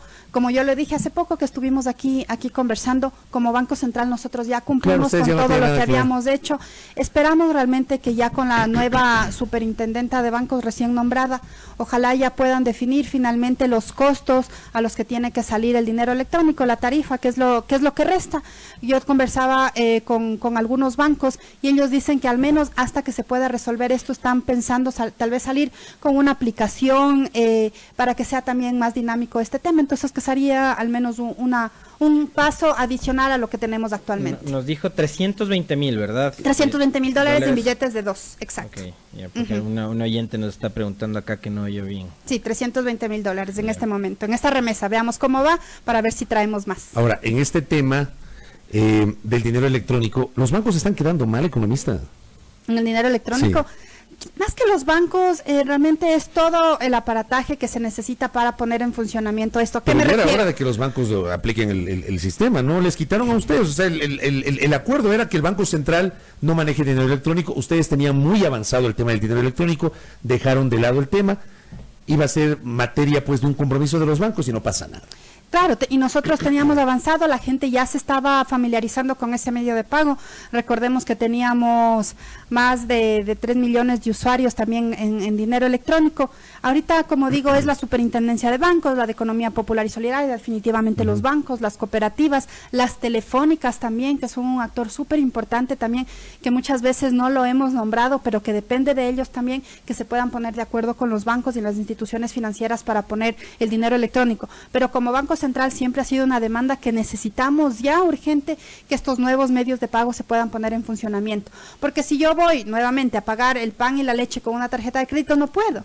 Pero si yo voy con el dinero electrónico, con mi celular, como ya lo tienen en muchos otros países, que es más, te ven mal cuando pagas en efectivo, eso se debería impulsar en el Ecuador para fortalecer justamente la economía, las reservas internacionales y lo que hemos conversado muchas veces. Pero ¿en dónde es que se detuvo ese proceso? Porque sí, o sea, al sector de la banca le molestó que sea el Estado quien concentre el manejo de la plataforma. Después el gobierno del presidente Moreno abrió la posibilidad de que sean los bancos también quienes impulsen el modelo del dinero electrónico, pero se detuvo, digo, cuando hubo un impulso bien interesante. Ustedes ya hace un momento, 3 millones de usuarios del sistema del dinero electrónico que dejamos de utilizarlo de la noche a la mañana. De lo que tenemos conocimiento, se detuvo en la negociación entre las instituciones financieras y las telefónicas. Como Banco Central no participamos directamente en esas negociaciones, pero justamente con las telefónicas no se han podido poner de acuerdo cuál va a ser la tarifa que les van a cobrar a las instituciones financieras por los mensajes de SMS que se necesita para justamente la operatividad del sistema. Lamentablemente eso todavía no se resuelve, por eso mencionaba que de alguna manera las instituciones financieras lo que quieren es tal vez poner una app que es utilizando datos móviles, pero eso no del todo no cumpliría con el segundo objetivo, que era la inclusión financiera, Claro, que que era conversábamos. masificar, pues, exactamente. por los bajos niveles de bancarización. Y la no tiene internet. Claro, en el campo, que es a donde nos llegan las instituciones financieras, manejar un teléfono inteligente, digamos, no es una cosa tan habitual, pues no. Exacto, pero sinceramente es al menos un paso adicional a lo que tenemos ahora. Esperemos, como digo, que ya se puedan poner de acuerdo con las telefónicas. Me escribe un oyente y me dice, 320,000 dólares, que es la cifra de esta importación del billete de $2, dice, equivale a 160,000 billetes en la economía, es decir, se entendería 160,000 ecuatorianos que tendrán ese billete frente a un universo de 17 millones somos, ¿no?, de ecuatorianos. Redondeando. Hablando del redondeo. Dice nuestro oyente, no significa eso nada en absoluto para dinamizar la economía. ¿Qué le parece a usted esta reflexión muy básica pero interesante que hace el oyente? Nosotros, como digo, hicimos una prueba piloto. Es más, nosotros como Banco Central teníamos solamente en un principio la idea de que estos billetes solamente se puedan canjear en la plataforma financiera de aquí de Quito. Entonces, justamente para empezar a familiarizar. Ya la semana anterior, en 3 días de la semana anterior, tuvimos demanda de Guayaquil y Cuenca también. Entonces, ya estamos pensando en una segunda remesa para que pueda, exactamente, una segunda importación para poner en esas ciudades. No pensamos que iba a generar tanta expectativa ni tanta buena acogida de ese billete. Puede ser que no vaya a dinamizar la economía, pero como digo, yo sí creo que si la gente ya empieza a saber que tenemos ese billete, pues va a evitar todos estos otros temas que conversamos. No es una cortina de humo empezar a hablar de un tema tan superficial, la incursión de este billete cuando ¿Cortina de humo de qué?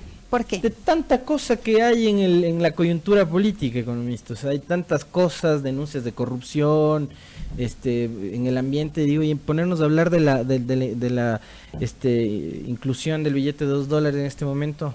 Yo no hablaría de una cortina de humo. Como digo, hay responsabilidades muy importantes del Banco Central, entre esas proveer toda la liquidez de la economía, los dólares de la economía. Obviamente tenemos otras preocupaciones como institución también, como país también, pero yo no creo que sea menor hablar de la moneda en circulación que tenemos aquí en el Ecuador, que es la dolarización, y justamente para que la gente pueda tener este medio de pago.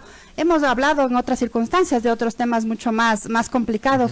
Yo creo que en este momento la coyuntura y que nos concierne en este momento es justamente el billete de $2, pero eso no quita que podamos también conversar en otras circunstancias de otros temas también. Relacionándolo con tanta inquietud que han manifestado los oyentes de por qué, por ejemplo, el Banco Central y el gobierno mismo no presiona a la banca para impulsar el tema del manejo de los sistemas electrónicos de pago, y ahora hablamos del dinero electrónico, o sea, cuando tenemos lo otro pendiente que debería desarrollarse, ¿no? Pero que parece que a la banca no le interesa del todo.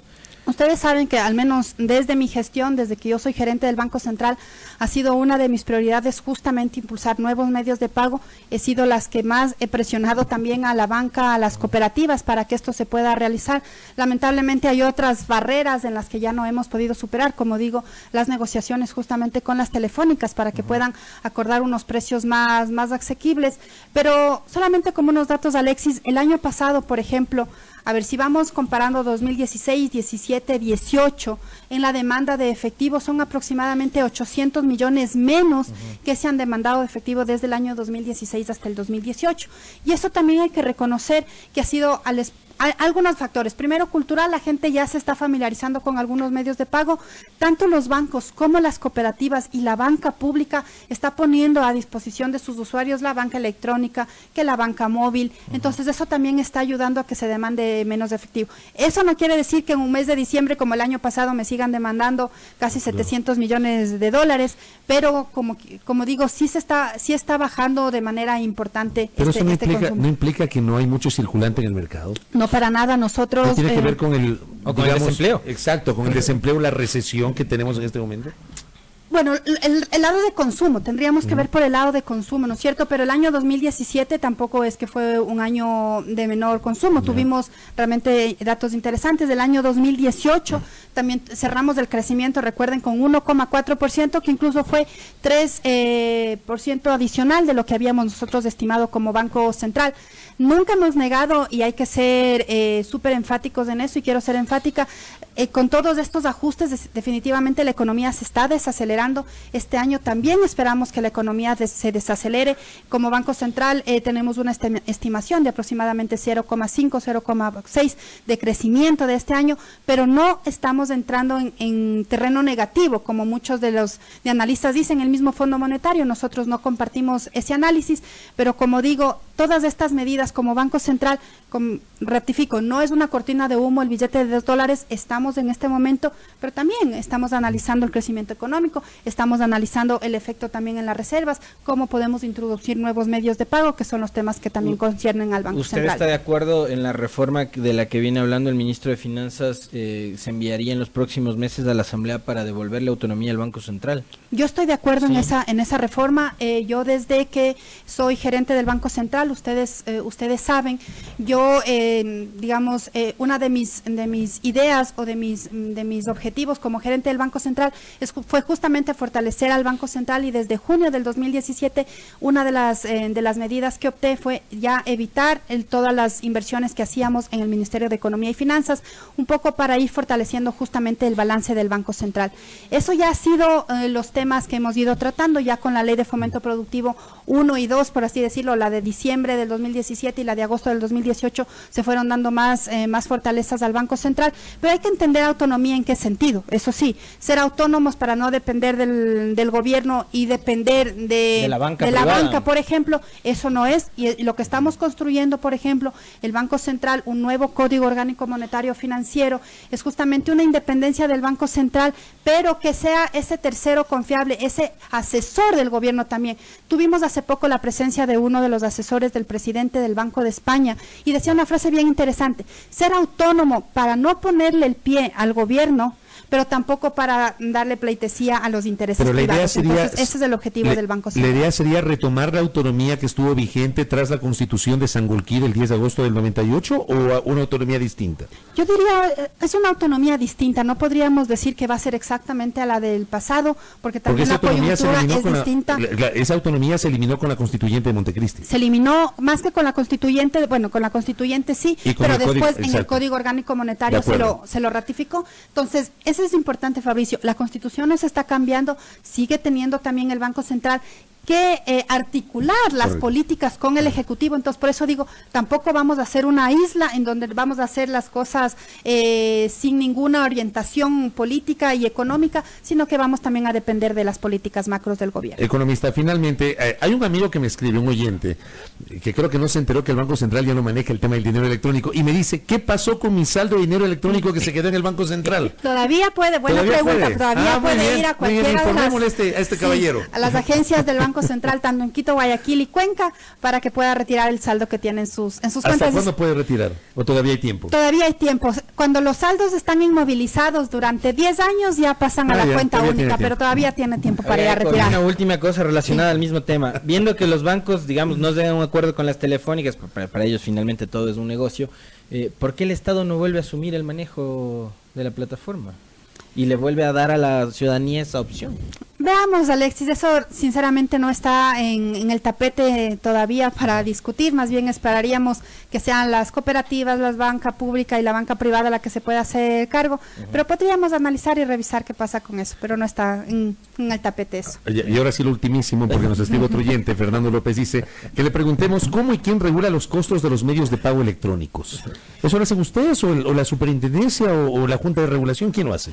A ver, es un informe que realiza la Superintendencia de Bancos, si es para bancos o de economía popular, si es para las cooperativas, con ese informe lo resuelve la Junta de Política de Regulación Monetaria y Financiera. Entonces, en ese cuerpo colegiado, específicamente son los que regulan todos los servicios bancarios y de cooperativas. Correcto, economista, gracias por el tiempo, por esos minutos. Muchas gracias a ustedes. Muy interesante hablar con Verónica Artola, gerente del Banco Central del Ecuador, sobre economía y particularmente sobre la emisión o la circulación, porque el Ecuador no emite, sobre la circulación del billete de $2 aquí en nuestro país. Gracias a nuestra invitada, 7 de la mañana, 42 minutos.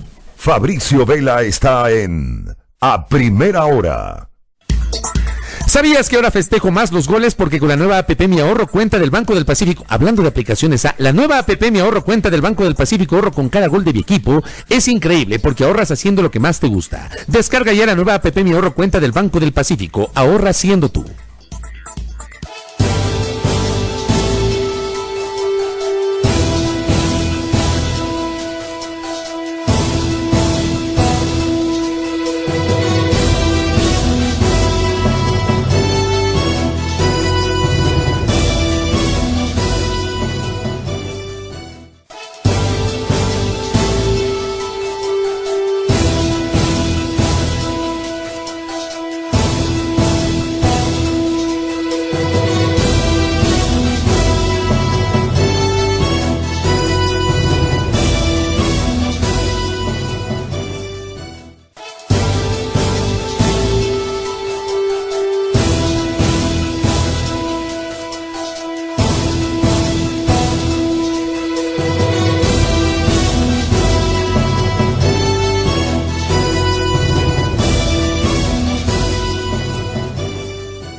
Muy bien, 7:43. El doctor Juan Pablo Jaramillo nos escribió al Facebook y nos recuerda un tema no menor a propósito de la última inquietud que le decía el contertulio a nuestra invitada, la economista Verónica Artola.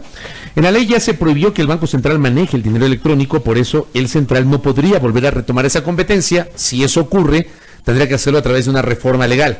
Pero muy interesante la precisión de Juan Pablo Jaramillo, que tiene la gentileza de escribirnos al Facebook. Que la banca no da un paso en falso, ¿no? Claro.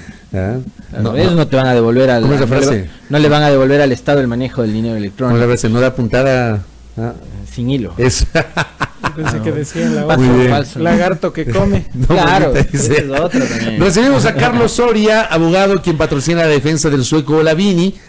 Olavini es un ciudadano extranjero que semanas atrás y de forma coincidente con la decisión del Estado ecuatoriano de retirar el asilo diplomático al australiano Julian Assange, quien permaneció durante casi 7 años bajo ese estatus en la Embajada del Ecuador en Londres.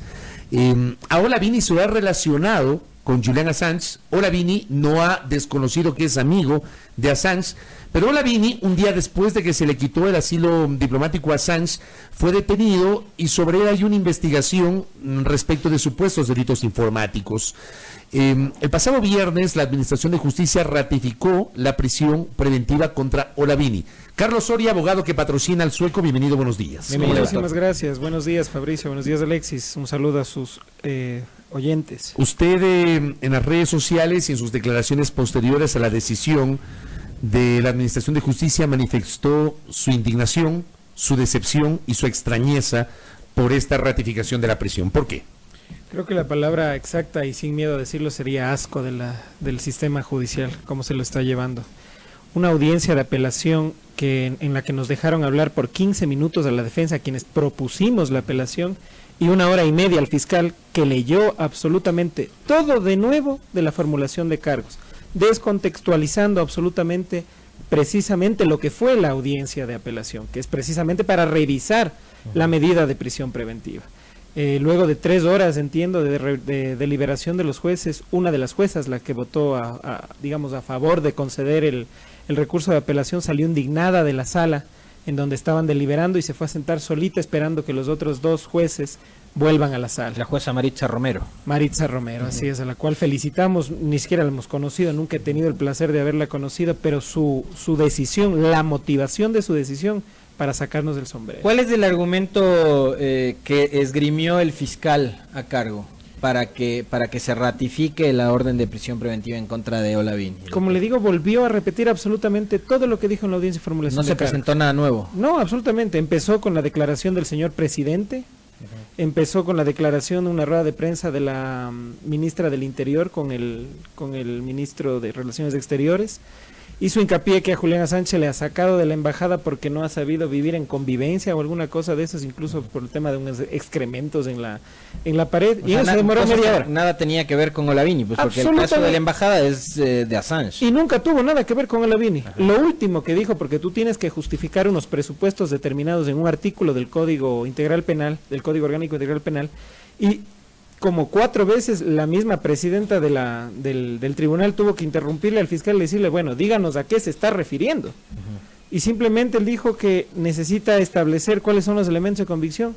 Elementos de convicción que los últimos que dijo fue repetir exactamente eso, que ha pagado mucho internet, que ahora sabemos que no es que ha pagado solo por el servicio de internet. Sino esos $200,000. Esos $240,000 más o menos en 5 años han sido por internet, por arrendamiento de equipos informáticos, espacio precisamente en servidores, y no sé si me pueden entender, pero un rack, como es una cosa como donde se ponen pizzas, un rack en donde él alquila absolutamente todo a Telconet, y las facturas están ahí, y el contrato está ahí, y los pagos están ahí. Entonces no es asombroso que eso pase. Pongamos un símil en mi estudio profesional. Yo tengo gastos administrativos de al menos, digamos, $7,000 mensuales. Solo en temas informáticos y en libros y todo se me dirán unos $3,000, $4,000 mensuales. ¿Soy delincuente por eso? ¿O porque estoy preparado como abogado soy más propenso a liberar criminales? Se le está criminalizando a una persona por sus conocimientos, por ser el mejor o uno de los 5 mejores a nivel mundial en las cosas que hace, que es precisamente lo contrario de lo cual se le está acusando. A ver, pregunta directa, ¿Olavini es un hacker? No, en lo absoluto. ¿Ha incurrido en algún momento o hay evidencias de que él ha hackeado, incurrido en estas actividades ilícitas? Esa pregunta deberíamos hacer al fiscal porque hasta el día de hoy no sabemos a qué sistema supuestamente interfirió, qué información sacó, a quién se la vendió, reprodujo exactamente. No sabemos ni dónde, ni cómo, ni cuándo, ni qué. Y hasta ahora no sabemos eso, porque ni el fiscal mismo conoce.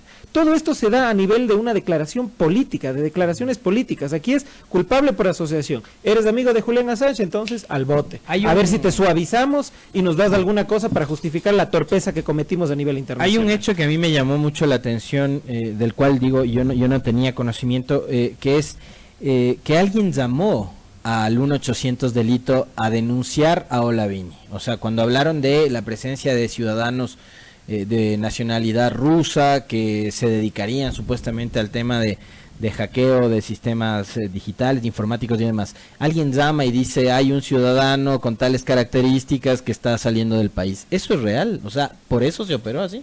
Así es, aunque parezca chistoso, es así. Supuestamente existe una llamada al 1-800 delito de un alias Marco, en donde dice que conoce a Ola Metodius Vini, que además está mal el nombre, y que dice que él estaría relacionado con Julián Assange, y que además estaría por salir del país. Esa fue la noticia crímenes. En base a eso, la Fiscalía en un día abrió una investigación previa, formuló cargos, hubo retención, allanamiento, y después de eso formuló cargos. Otra cosa que a mucha gente, colegas incluidos, publicaron en sus redes sociales, a los que les pareció de alguna forma absurdo, ridículo, es que el argumento del fiscal fue que no sabe por qué el señor Olavini tiene tantos libros en inglés. Exactamente. Y tiene su información encriptada. Él se dedica, como ya lo habíamos conversado antes, precisamente hasta la seguridad de la información en el Internet. O sea, si no encriptaría sus datos, sería un novato. Cualquiera más de nosotros, claro, que tenemos todo abierto y que nos pueden revisar en cualquier momento, pero él se dedica precisamente a eso. Uno de los elementos del fiscal fue decir, no conocemos por qué el señor Olavini tiene tantos libros en inglés que hablan de tecnología. Libros que usted y yo podemos comprar en Librimundi, en cualquier lado. Es como que me digan a mí, creo que este ejemplo ya les puse en algún momento, que tal vez yo por tener un libro ahí que no le guste al gobierno, me van a criminalizar a mí, me van a meter preso porque no estoy de acuerdo con las ideas que ellos tienen. ¿Esa información que está encriptada está en computadoras o en unidades USB? A ver, yo les explico cómo funciona Olavini. Olavini hace sus proyectos, tiene proyectos de programación y guarda sus proyectos en sus USB, por eso tenía la cantidad de USBs que tenía para salir del país. Entonces, en cada USB tiene parte de un proyecto. Él tiene 25 proyectos y además tiene todos los respaldos de esos proyectos en otras USBs. Entonces, no hay que alarmarse de que porque tenga 30 USBs, yo tengo en mi oficina tal vez unos 500 libros. Y no por eso, pues, me pueden meter preso. Entonces aquí se está persiguiendo a personas, no a delitos. Es inconcebible que incluso la pregunta que hace la jueza ponente del tribunal es, me dice, quisiera que me aclare, ¿por qué este señor tiene tanta tecnología, tantos computadores? ¿Que acaso se dedica a ser distribuidor? Imagínense la limitación en el razonamiento y la motivación jurídica de un juez provincial que debe ser un garantista. Cuando en el momento que me dice que se dedica a la distribución, le digo, no señora jueza. No se dedica a la distribución. Lo que él hace es precisamente encriptar la información para que esa información tenga una seguridad que sea infalible a intentos de hackers. Y después de eso, la misma motivación de la jueza, inventándose cosas que jamás dijo el fiscal jamás citó jurisprudencia. Y la jueza ponente dijo que el fiscal lo había hecho. Se tomó como arma de batalla a la Corte Interamericana de Derechos Humanos y habló de la prisión preventiva, cuando la Corte Interamericana lo que nos ha dicho es que esa prisión preventiva es un adelanto de pena y que no puede ser justificada o motivada por simple alarma o conmoción social. Cuando el fiscal también le dice, no entendemos por qué tiene tantos libros y además por qué tiene tantos libros en inglés si se ha dicho que no se habla inglés, ¿acaso eso es relevante para la imputación a un delito? Puede hablar 25 idiomas. Se le tuvo que haber explicado las razones de su detención en sueco. Ahora, ¿por qué sueco? ¿Por qué mantener la prisión preventiva mientras duran las investigaciones, doctor? ¿Y por qué no aplicarle otra medida sustitutiva? Porque es un peligro que Vini esté en libertad. ¿Hay riesgo de fuga también o no? No, imposible. Además de eso es completamente risible. Se nos decía que si es que lo liberaran, el fiscal decía si es que el tribunal lo liberara y decidiera recular en la primera decisión de juez Acuo, sería que podría desaparecer la información que está siendo investigada. Yo les pregunto a ustedes y al estudiante de Derecho que está entrando este momento a clases, ¿qué información va a poder ser borrada, desclasificada o destruida si todas las computadoras de Olavini fueron objeto de allanamiento? Todas sus USBs tiene la fiscalía, entonces esa información jamás se va a perder. Él no tiene acceso a ninguno de sus equipos. No, pues, mientras dure toda la investigación todos están en cadena de decomisados. custodia, exactamente.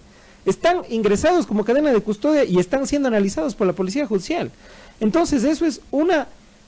Yo no quisiera utilizar términos magnánimos de aquí, pero me parece que ninguna de las motivaciones con las que se utilizó esta prisión preventiva tenían ni siquiera respaldo para llegar a una apelación, y peor aún para mantener. Déjeme contarle y pongo como referencia los criterios de dos juristas, dos penalistas sobre el tema.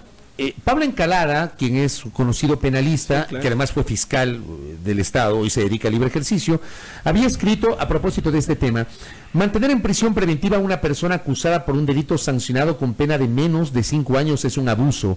Sepan que si la pena es menor a 5 años, su cumplimiento puede suspenderse bajo condiciones. Es decir, de ser culpable no va a la cárcel. Criterio de Pablo Encalada.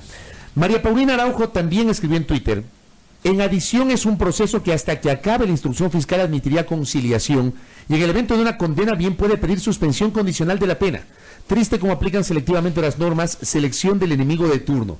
Criterios de Pablo Encalada y de Paulina Araujo. Es que hay algo que a mí, digo, en consonancia con lo que dicen estos dos juristas, hay algo que a mí no me queda del todo claro, doctor, y es ¿de qué mismo se le acusa a Olavini? No sabemos. Se le ha dado una tipología penal para seguir investigando, pero nunca se nos ha dicho qué sistema, cuándo, dónde, por qué, con qué elemento. No, absolutamente nada. Esto no tiene sentido. Y ojo con esto. Hemos tenido información y la estamos recabando porque va a ser objeto de denuncia, que 2 de los 3 jueces de este tribunal, estoy hablando de los 2 que ratificaron la prisión preventiva, tuvieron en sus manos, en conocimiento, un proceso anterior en donde en caso de una violación en un taxi, determinaron que la prisión preventiva era excesiva. En el caso de Marta Carolina, me parece que es. Son los jueces Juana Pacheco y Fabián Favara. Cuidado, porque si de eso ser verdad, todavía no lo puedo confrontar, y el momento que lo haga, imagínense a un violador con todos los exámenes legales a la persona víctima, le dan la sustitutiva, habiendo absolutamente todos los indicios y toda la recuperación de pruebas ya en este momento de una violación, le dicen no, usted puede defenderse en libertad. Y una persona de la que no se le sabe todavía de qué se le acusa, le dicen no, quédese por si acaso. ¿Sabe qué? Quédese preso hasta ver por qué le investigamos y hasta saber por qué es lo que le estamos imputando. Tengo 2 dudas de 2 oyentes. El uno que digamos van en la misma línea, ¿no? Saber qué está haciendo el gobierno sueco, si es que el gobierno sueco a través de su delegado diplomático a la región, no sé si Suecia tenga embajada acá o algún delegado en Bogotá, me imagino, qué está haciendo el gobierno sueco en beneficio de su conciudadano, y lo otro, si las irregularidades en este proceso se comprueban, ¿qué nivel de responsabilidades y consecuencias debería afrontar el Estado ecuatoriano, doctor? Claro, a la primera pregunta, el día de la audiencia estuvo un delegado de la embajada sueca apostada en la ciudad de Bogotá. Precisamente vino como para saber de qué es lo que está pasando. Entiendo que pasará un informe ya al embajador y a su vez al Ministerio de Relaciones Exteriores en Suecia. Los padres de Ola se regresaron a Suecia también ya el día sábado o domingo, si no estoy mal, y entiendo que hay conversaciones. Como ustedes saben, el tema entre gobiernos es muy delicado, pero cuando existen severas violaciones al debido proceso nacional y ya a nivel internacional, es hora de que el gobierno sueco actúe, ¿no? Y por lo segundo, la segunda pregunta se me escapa, era las consecuencias que podría enfrentar el Estado ecuatoriano. Terribles. Si es que evidencian las irregularidades. Esto de resolverse en cortes internacionales, el Estado sería condenado a indemnizar a Olavini, no solo económicamente, sino reparaciones integrales de diferentes índoles. Y ese monto económico, digamos, que se le llegue a reparar a Olavini, deberá ser repetido a los funcionarios que cometieron las infracciones. Y aquí es precisamente a los jueces, al primero de la unidad de fragancias y a estos 2 segundos que han ratificado esta orden. Entonces esto es muy peligroso para el Ecuador. Quedamos como un zapato a nivel internacional en materia de defensa de derechos y de debido proceso. Con esto cierro. Usted tiene otro recurso, puede apelar, ¿verdad? No, en este momento las apelaciones para esa medida se han terminado. Ya. Tenemos un recurso más que sería una solicitud de audiencia de sustitución de medidas, y esto según el código dice cuando hubieran cambiado las circunstancias que motivaron la prisión preventiva. Pero no han cambiado esas circunstancias. Hasta ahora no ha cambiado absolutamente nada porque no sabemos de qué es lo que ser manos de ese recurso. Tendremos que analizarlo. Estratégicamente lo podremos plantear de otra forma.